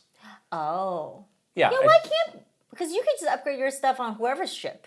Yeah, just go around. It's a shared, I don't know. Maybe they didn't want to bother. Oh. There are some things where you can tell, like, the scope was not quite as big. Like, the fashion stuff feels scaled back. I don't really like a lot of the fashion. I hate the amiibo support. It sucks. Yeah, that one you were saying, like, you can't because really get they let you see, if you go all the way, there's the 3 deep-cut costumes that you can get. And we have these. So I was like, okay, I'm going to scan this and get all of those costumes. And it was like, no. It's like, what's the problem here? And I looked more closely. You have to have the specific deep cut amiibo for Splatoon Raiders. That sucks. Which look very similar to these I'm not buying. Yeah. And I think if you bought all of those, they would cost more than the game. So it's like, well, I'm just not gonna. And you pay $60. I'm just not gonna get this. So and then all the other amiibo, there's just one costume that you can get for all the other. Look at how many we have on this set. It's ridiculous. Look at how many we have. This is not all of them. No. It's so crazy. So it's too bad because a lot of people have a lot of these amiibo. It'd be nice to reward them. Nice to have more like costume with something. Outfits. And as I'm not looking to bare my midriff with 9 out of 10 costumes. So that's why I'm wearing the dirty like hazmat overalls. Oh, you have like it's like a shipping a whaler rubberized working on the docks. Yeah, kind of waders. I think that's what they're called. Thing. Yeah. I have 70s pants on. Yes. Flowery. They're cute. Bell-bottomy looking things. I think my character is very cute. So I'm just plowing right along, and there's a lot of people who are further ahead than us, and they've been saying there's a lot to do. Yeah. In the post game, I'm kind of curious to see. Yeah, when is the game going to end? What form? Oh, I mean, I think you can just keep leveling up, and it gets harder, and there's more challenge. Well, I know, but when is like the map going to be unfolded? There is a finite end distinct to that. end. Yeah. But there is like a story that they're trying to tell you that I'm not really paying attention to. Yeah, the game continues after that. And that's kind of what I'm curious to see is like, how is that done? How is that implemented? Yeah. Because it does sound like it gets quite challenging after the ending at a certain point. So it's like, what's going to be challenging now? What's going to be my limit or so? I feel like it's challenging now. Like I die a lot. You don't like the salmonids? They're disgusting. Those designs are pretty good though. Their designs are so they're gross. nasty, but they're good designs. I mean, if the the goal was to make them as gross and like crusty looking as possible, like congratulations, you did it because it looks awful. And the little ones, the little ankle biter salmonids. My favorite levels are the ones where you get to explore like a bigger area. Like with those respawning crystals. Yeah, we had a lot of fun doing one of those because we were like, let's like max out the crystals, and then we came back with like a massive haul, and I literally leveled up like 5 things. It was so cool. I was like, this is so worth my 5 minutes that I spent doing this level. Yeah, for me, the hardest ones are the timed ones because it's like I know they have the timer like off in the corner. I'll often lose track. And it's like so tiny. 20 seconds left. Like, 10 seconds. I better, like, I'm not even close. I better get going. And when we were playing together, like there were so many times where I was like, we're not gonna make it. We're not gonna make it. You just get and then like literally like right when I say that or something, we like make it. You just get it. And it's like very like high stakes. It's fun. Like I like the tension. Like it's like, oh my god, we're not gonna do it. And then you like somehow do it, and you're like at the edge of your life. You know, it's like. What do you want to say about the music of this game? Sucks. No offense. Sucks. It's very different. Let me suggest that instead of listening to that music, you just put the Kit and Krysta Splatoon raps. There we go. The 4 rap songs. A rap album. Put that on Loop repeat those. and turn the sound off. Now, there's an idea. Because I think that'd be great for all of you and for me. I get what they were trying to go for. Is something that's a bit more like atmospheric. It's like a little ominous. You're on this hostile island. You're being hunted. You are not. That's not the vibe. This is not Inkopolis. This is not Splatsville. Like this is a different thing. But yeah, it does start to grate on you. Even on the safety of my rig, I can't have like some tunes that are not like eerie, violent. You got fun music there. Not really. Or not that little radio. No, it's not fun. But when you're on those missions, it's like, I get it. We've heard this screech a lot. Screechy, like, it's like the horror film, psychological horror movie. Yeah. Violent. Yeah. Like, it's a little much. It didn't seem like there was a huge variety of those songs either. So I turned mine off. Come back. Like, I just turned it down. Can you just turn the music off? You can just turn it down, But you don't have to turn off all the sound, No. right? No. I like the splatter Okay, I might do that then, because I'm telling you, Kit and Krysta rap. I'm starting to get a little tired of that. Maybe you can just rap live during a game chat Freestyle, yes. That would be a cool idea. Big man. That would really exercise your brain. Yeah, that would be hard. Yeah. Freestyle rap while you play Splatoon Raiders. We asked our Patreon community what they thought of Splatoon Raiders. I want to 57% said, I love it. Whoa! 6% said, it's growing on me. 2% said, it has not clicked for me yet. And 1% said, I don't like it. 34% said, I didn't get it. Okay. Fair. So only 3% are in the negative. Yeah, that's very low. I don't like it or it has not clicked for me yet. Okay. So again, kind of, we did that video talking about the high user score. Yeah, like seems very justified. Seems to be a high level of satisfaction. Everybody loves this game. Yeah. With this game, and again, like reinforcing this insight that Nintendo had of like, no, there's an opportunity for people who, like you, are kind of afraid of the multiplayer angle of traditional Splatoon. Very afraid. Richie Cruz said, I absolutely love it. It's very fun and really addicting. Playing with friends is the best part of the game, and it makes me wonder why it wasn't talked about more in the trailers. As a huge fan of roguelike and light games, this game has a fever dream coming from Nintendo and a huge IP. This game is amazing and definitely worth the $50. I honestly didn't know that it was going to be so much, have so much roguelite, like, characteristics. I didn't know. And then I was so pleasantly surprised by that. I was like, wow, this is I didn't realize this is what this was, but I like this. This is fun. Brian Wagner says, I love it. Nintendo has tapped into a very addictive Yeah. gameplay loop here. I haven't beaten the campaign yet, but I'm already hoping they support this with updates over the next couple of years. This could be a totally like one of those games that you keep returning to. I would be shocked if they did not have some sort of update plan. Well, is Splatoon Raiders going to be the Mario Kart 8 Deluxe of Switch 2? Huh? Where they like, what does that mean? They keep supporting it and everyone just keeps playing it forever. Well, they didn't do that until like years later, so I think they're on top of this. I hope they are. I think they're going to be on top of it. And then finally, Zach says, I was not expecting to like it as much as I have, but now I can confidently say I'm hooked. Can't believe variable pricing turned out to be a good thing. Definitely worth it for newcomers as well as ease into the series without the competition aspect. I think that's why they put single player focused all over the marketing so people knew they weren't competing against other people. Yeah, I was we were playing together and I was like, oh, I kind of miss not having a different color ink. And you were like, no, how could you do that if you're playing co-op? And I was like, oh yeah. We need that. We need to share the ink, yes. We have to share. From one summary game to another, you've been playing Assassin's Creed Black Flag Resynced. Yes, I was really excited about this game, and I've been itching to finally like get home from Comic-Con and like get a chance to play it. So I finally did, and you're right, it is very summer vibes, just like Splatoon Raiders. You're like on another island. Yeah, island hopping. Island hopping, you're in a boat. But yes, as I was a huge fan of the original Black Flag game. Obviously played it in the moment, but this game is over 10 years old. It is. It's crazy to think about that. But, I mean... I wouldn't have thought, but it is. It doesn't feel 10 years old, because, like, whatever they did for this, it feels very, like, modern. Yeah. The game itself, I think, felt just, like, modern to begin with 10 years ago. But, I mean, it's absolutely gorgeous and beautiful. Like... There's a lot of like ocean things that you're doing in this game, obviously, because you're on a pirate ship. Yeah. You're a privateer.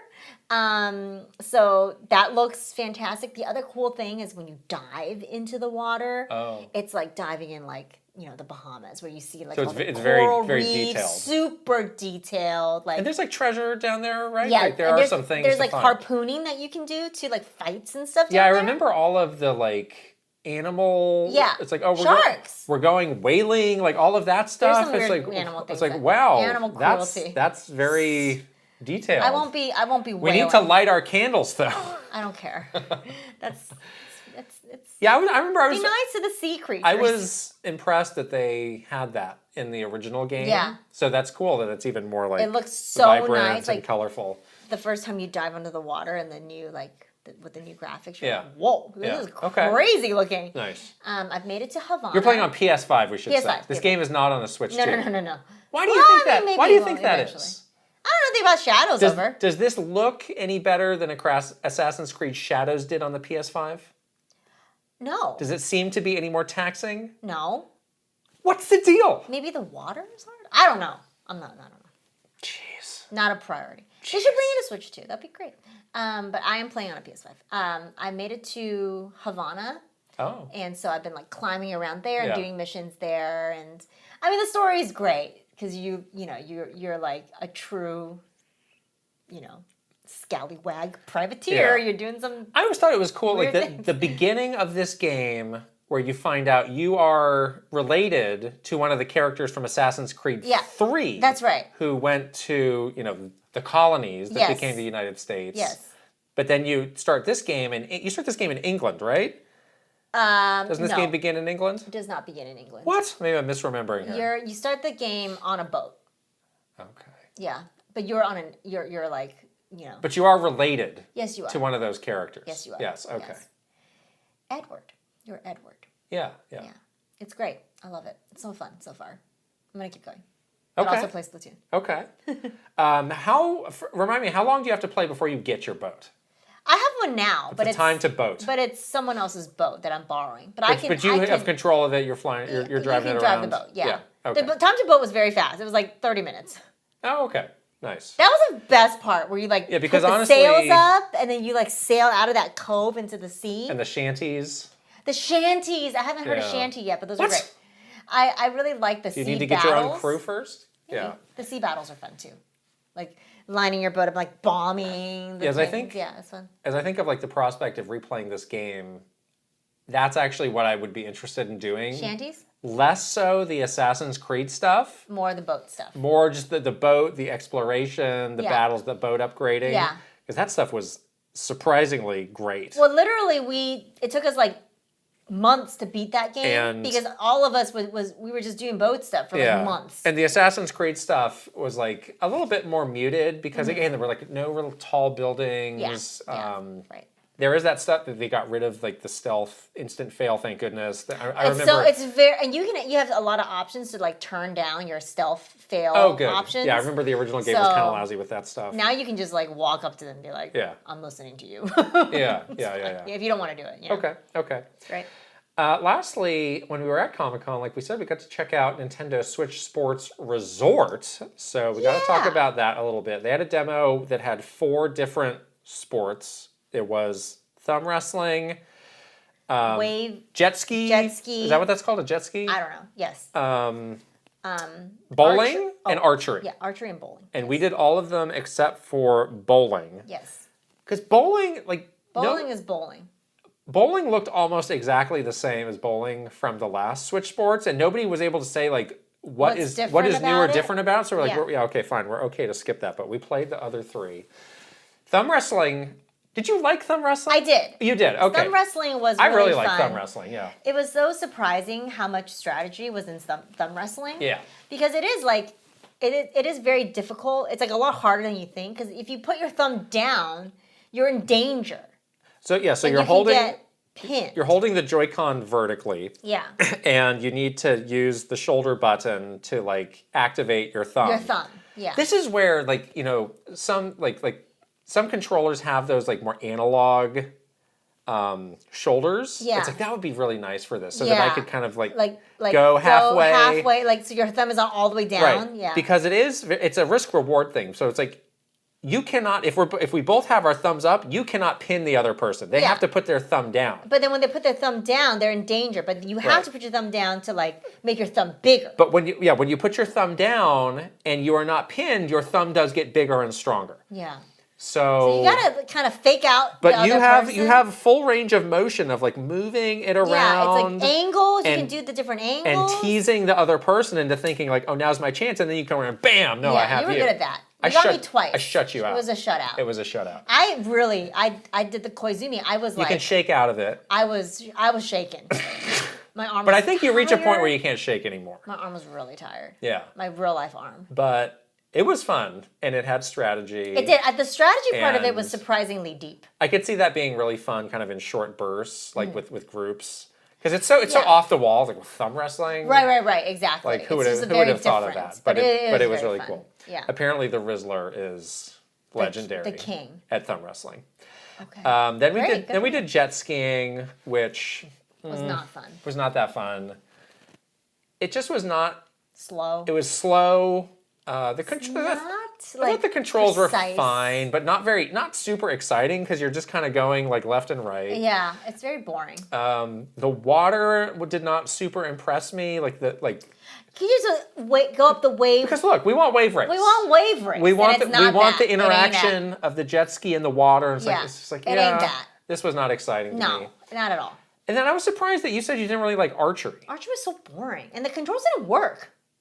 Do you like Wii Sports Resort archery? I loved it. I think Wii Sports Resort archery is incredible. I was really good at that. So I didn't get to play the Switch Sports Resort archery. The controls. So I don't know what you're talking about. The controls felt very like sluggish. So you have 2 Joy-Con and you're basically pull back with one, you aim with the other hand. Yeah. But the pulling back arm, like there was like a weird lag on there. You're supposed to hold down the R button and that's when you can pull back. There was a weird lag, so the reticle didn't go in precisely. What about your aiming arm? The aiming was fine. Was there lag on that? It felt kind of weird too. Like honestly, both controls just did not feel right to me. Okay. I came away with the same thought you came away with, which is the Wii Remote is better. Is better for this. It's easier to hold it. That's a thing. Like when you're little Joy-Con, I have tiny little hands. When you're asking people to hold it vertically, like you're asking for trouble because it doesn't fit. It doesn't fit. It feels like it's gonna slip out of your hands. Versus a Wii Remote that was made to be held that way. Exactly. So I think that's a factor. Right. And then the motion is okay, but the Wii Motion Plus was so. You need that sensor bar. You need that annoying little sensor bar that's going to fall down or get chewed through by a cat. That goes over the... Yeah. No, that's not the sensor bar. It's not what we're talking about. God. We get it. But yeah, it's like there was never a problem with sluggishness or anything like that. I mean, both of these are calibrating them like nonstop. Everything needs to be calibrated constantly. So I think this was our experience with the Switch version of Mario Galaxy as well. It's like the motion stuff just doesn't feel... It doesn't translate as seamlessly completely right. So that's too bad. Yeah. I think... This game is... I think in most cases it can be overcome, though. I don't know. With just some more reps. I came away with thumb wrestling really being the only thing that was interesting, and if this is going to be similar to Switch Sports, it's a skip for me. I was interested by you having such a negative take on it. Was it just boring? Was it just the controls, or what was it? Because obviously there's... Let me see if I can pull up like a list of games. Yeah, what are the games? It was so boring, the ones that we tried, except for thumb wrestling. That was not boring. But all the rest of it was really boring.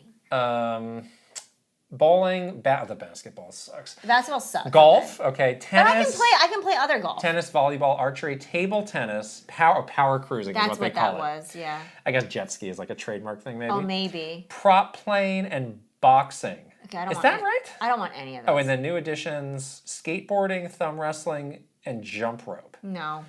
Boring. So there is a lot that is coming over from the original Sports Resort. And I'm not joking. Like, Wii Sports Resort for me is like, that's an all-time incredible game. That's not what this is, unfortunately. I'm sorry to inform you, but that's not what this is. It doesn't have it. I think it's maybe premature to say that. But that's fine if you feel that way. I'm not spending $60. But it is curious. I mean, is this, going back to the Miyamoto comment, is this more of a remake of Wii Sports Resort? Or like, what exactly is this? It's kind of a tweener. I don't think it's a remake of Wii Sports Resort. I think this is supposed to be the next iteration of Switch Sports. Just like how Wii Sports Resort was the next iteration of Wii Sports. That had a lot more new stuff in it, though. Like, that had the sword fighting that felt different. That had the volleyball that was new. It's returning here. I think that had like a soccer thing. Like, it felt like they were putting more effort into like what's a new thing we can do. And obviously had bowling and some of the fan favorite stuff. Whereas this is like a heavier focus on retreads. It feels lazy. And I'm open to the retreads if they can make it feel right, but... That actually did not feel right to me. I wish I tried it. It's bothering me that I didn't try it. You got a red visor out of it? I gave mine away. At least it didn't go in the trash. I wanted to throw it away. You said don't do that. So I said, okay. You gave it to somebody who was really happy to get it. You made somebody's day. Yes, I did. And then you gave them an iced tea from the Splatoon activation. Yeah, and they loved it. And they were like, this reminds me of my childhood. I'm like, I gotta make something Look at how much joy you can bring to the world by not just angrily throwing things in the garbage. Maybe this can be you turn a page in your life by realizing this. But you won't. I donate things. To the garbage can? No, to the Goodwill. Okay. So there are some questions about this. I still have it pre-ordered. I'm still perfectly... How much is it? $60. Oh, God. I'm still completely fine. Also, those ugly Switch... Okay, I do have a bone to pick with that. Because on that Rizzler... They use a me. Why does the Rizzler get a me? All those people that they had going up, I don't know who all those people were. Like Roger, maybe Roger can answer this question. How come those people get me's and we're all stuck with the sports losers? With the sports freaks. Yeah, I have a question about that too. Why even bother with the sports If you can't recreate the Rizzler with a sports freak, then maybe you should rethink this whole deal. Why is it there? If you have the me, why can't you just But then we saw the proportions of the me's and it's messed up. It's not It's good. like too tall, right? No, it's the like the body isn't right. It doesn't match the face. But I don't think that's good if they're pushing the sports freaks and then for all these like promotional things like, oh, this is a me because we can actually recreate the Rizzler.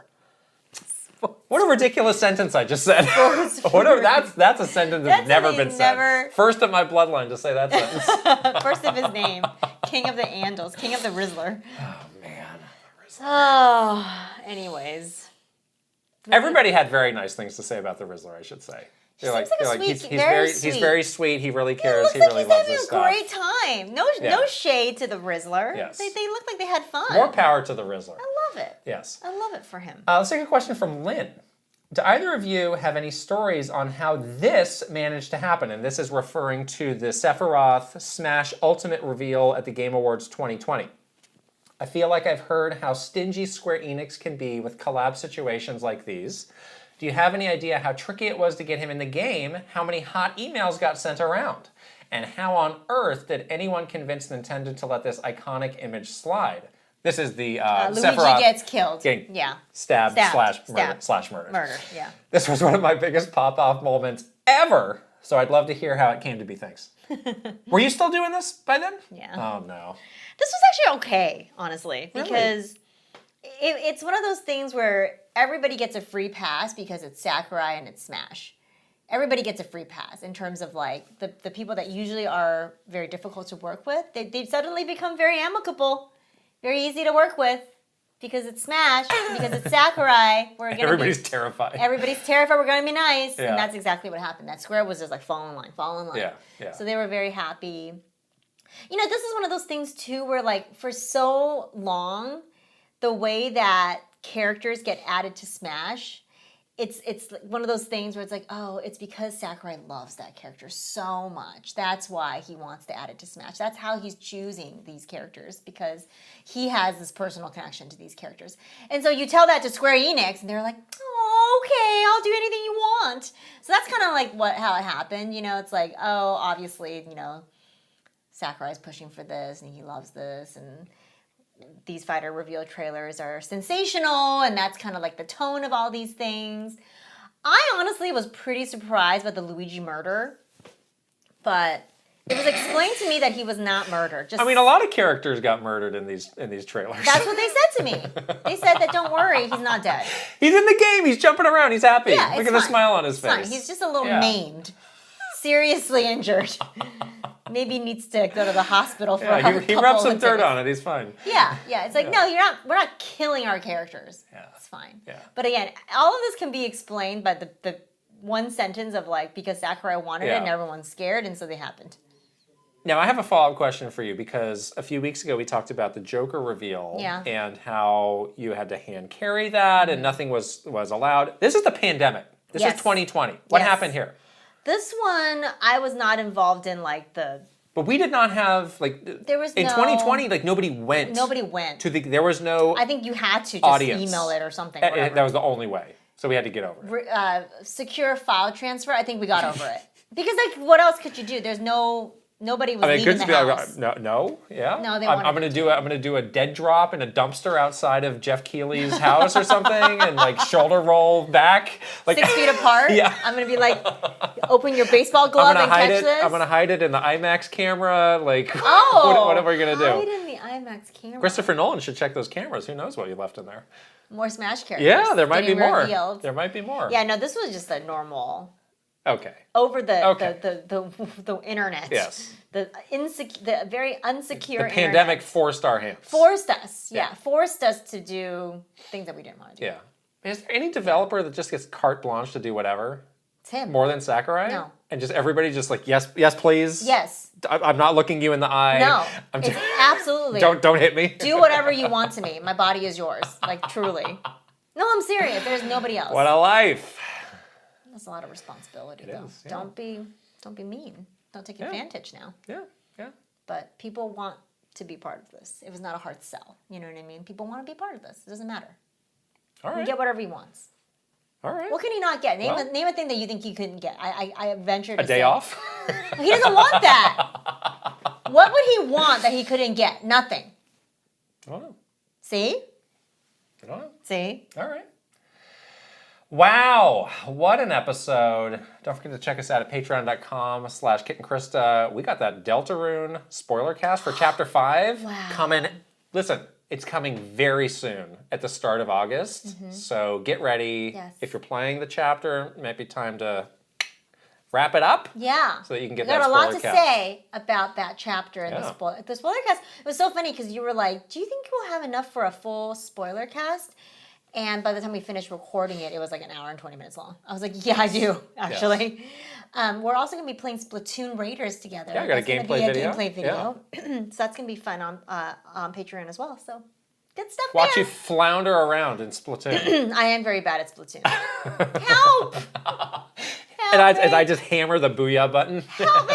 Booyah! Woomy? Oh, we've had a lot of talks about Woomy. Woomy? If anybody has the story on Woomy, you seem to not believe me, so I don't believe leave a you. comment What with is- the backstory what on are Woomy. your On Woomy- Woomy. You don't trust Woomy my story? Woomy expertise. No, you don't. You're not a Woomy expert. You know. You're not. All right, we're on the socials. We're on Twitter, Instagram, TikTok, Facebook, YouTube, Blue Sky, and Threads. If you're watching this on video, now including Spotify, Ooh. we'd love it if you could subscribe, give the video a thumbs up, and leave us a comment. And if you're listening on audio, like Apple Podcasts or Spotify. Oh. Spotify's everywhere. Wow. You can also subscribe over there. Give it a 5-star rating. Please. If it's different on Spotify, is it a 5-star rating or is it a thumbs up if it's a video? I need to look into this. You still haven't looked Give it into a good rating. That is the blanket suggestion. Still checking those comments over there too. I looked at Comments, some reviews, we're looking at all those things. Very good. Yeah. Very fun. All right, let's shout out some wonderful Patreon community members, starting with Final Boss, Aaron Hash. Aaron Hash is going to be on the receiving end of some primo things we picked up at Comic-Con. Exactly. I was just going to say, I have a nice little care package of Comic-Con Yeah. goodies that I've nicely packaged up for the old Aaron Hash. Wow, it's good to be the boss. Very exciting to be the boss. Good to be the boss. All right, superstars, Eigenverse, Mike Chen, Roy Eschke, VGM Life, Link, the hero of winds, Angela Bycroft, Thomas O'Rourke, Kyle LaBeouf, Andrew Uhas, Chris Shuri, Master Discord, Travis Torline, MSN Poke Gamer, Bar Burns, Kit 10K, Nathan Clover, The Shark Among Men, Rain Tech, Kiss My Flapjack, Paul Gale Network, Cameron, Cat Silly Nerdy, Zooniverse, David Williams Conky Gamers, David, Khalifa Al Suwaidi. and Fen O'Connor. All right. Amazing. Here come the One Up Club. Aaron Burgundy, Ad Cool 2000, Adrian W, Age 1000, Ian Evelyn, Alejandro, Ali McLovin, Alejandro Orozco Borrego, Andy Robinson, Angel Aid, Angie Jojo, Anthony Kier, Aristu, Art 64, Artisan 64, Astrodev, Asurax, Awesome 46, Bino, Barnstorm, Bates, Berserker, Bob Cleffin, Boost Toast, Brandon Kvapel, Brovek Novek, Keshu, Cedric Benson, Shadir, Shelly Squirrel, Kai X, Crispy Saurus, Christopher Lay, Chunky Conga, Colleen Finnegan, Cool Blue, Connor, Cosmic Titan 718, CP Coaster Lover, Captain Alex, C Roper 17, Cruz and Garza, Signfolds, Daffers, Dagdaleo, Dallas E, Dane, Dennis M2, Doghead, Doinko, Dre, Dr. Saturn, Dubs 496, Dude Dad Life, Eccentric Tony, Elite Peach, Eric Baxter, Espars 50, Furbound, Fernie and Jess Forever, Fox Deployed, Funky Fresh, Gabriel Velez, Gamer Nerd 78, Gary, Garth the Wolf, Gartooth, Gianni, Guilty Phoenix 42, Gunico Joe, Heyo Jose, Iris Marin, It's Your Boy J Hov, Ivan, Jay Rando, Jabjaws, Jack Albert, Jahari Garcia, Jake the Snake 22X, Jameson Eisenberg, J Bar, Jerry 92602, Jim Wakeland, JLP Second, Joe Encarnacion, John Diaz, Jonathan Rowe, John Conboy, Jordan Hemmerly, Joris, Joshua Clements, Juji Fruit, Justin Limminger, Jay Wolf, Kaylin, Katie Estep, Kawa 2796, Kevin Delane, Katrina, Kay Hooper, Kila Kibo, Christy Eckert, Kyle Gamer Berry Rookie, Kyle 325, Kyle Kretzer, Larry Fitzpatrick, Lazy Cat for Coffee, Leah Rao, Lex, Litton, Logan Affleck, Luke Hayabusa, Luna B, Lynn, Matcha Potato, Mac the Cat, Mad Dog 5981, Magnificent Easy G and Callie Marie, Mario Man 392, Marky Man 64, Mary Colin Colson, Matthias, Maverick Nate, Megan, Nate plus Leon, Michael Mazer, Michael Wong, Mikey Macaroni, Mr. Ryan 07, Motomania, Mr. Andy Pond, Mr. Beans and Dip, Mr. Bendu 101, Mr. Underscore, My Tran, Nasir, Naya V, Nigbia Reeves, Nimbendo 64, Ninja 11, Ninja Black Belt, Novaru, One of a Kind, Orion, Pangy, Patrice Millette, Pave the Way, Peach Booty, Paramar, Prime Factor, Prince Charmless, PS Switch, Punky, Quintet, Reckless Tomless, Rob M, Rob O, Rob Y, Robbie DLC, Romsky 113, Rocks, Ryan Haas, Ryanetta, Salkin 20XX, Scott Seward, Sebastiano Garase, Sharif Jackson, Shinryu, Shiny Elizabeth, Slowbro, Shump, Schnazzle, Spicy Poop, Spicy Munchkin, Star Fox Jubilation, Stuart Radley, Swambow, Pseudo Priest, Sharitak, 21 Sick Productions, Tales of Link, Metallica, Tamer Rhymes with Hammer, Tanuki Dragoon, Tay 120 and 64, Tamer Rhymes of Hamer, Teal Fox 64, The Kickers, The Quiet One, Thomas Alvarez. Three Rivers. Torchies. Totally Joe Ed. Totomaru. Trajowie. Trevor Collins. Tugs Puppy Bear. Tusku. Ty Bear the Bear. Tyler Geis. Victor MK. Vich Victor. Vinny O Games. Viridian. Virtual Bot. Waffles. WG Grizzy. Wicked Davy. William George. Yummy. YJ Choi. Zach. Zelgaroth. Zapati. Zero Link. And Zubair Fentas. Wow. Oh, it's time for the World Cup corner. Oh, wait. Oh, we gotta No, it's delete not. that. There's no more cup corner. You are soon to be My time is now. trying to get Olympics tickets for the Los Angeles, 2028 Olympics? Yes. You're supposed to be doing that right now? It starts at 1. It goes for 48 hours. Oh, I think they're sold out. You missed your chance. Really? We're 17 minutes late. I think I'll be okay. Better look after this. Oh, you're going to be seeing me the luck. Tiddlywinks competition, I think. What's that? I don't exactly know. I want to see gymnastics. Well, you might. Oh, okay. Oh. We better stop. Okay, gotta go buy Olympic tickets. See you guys later. Bye.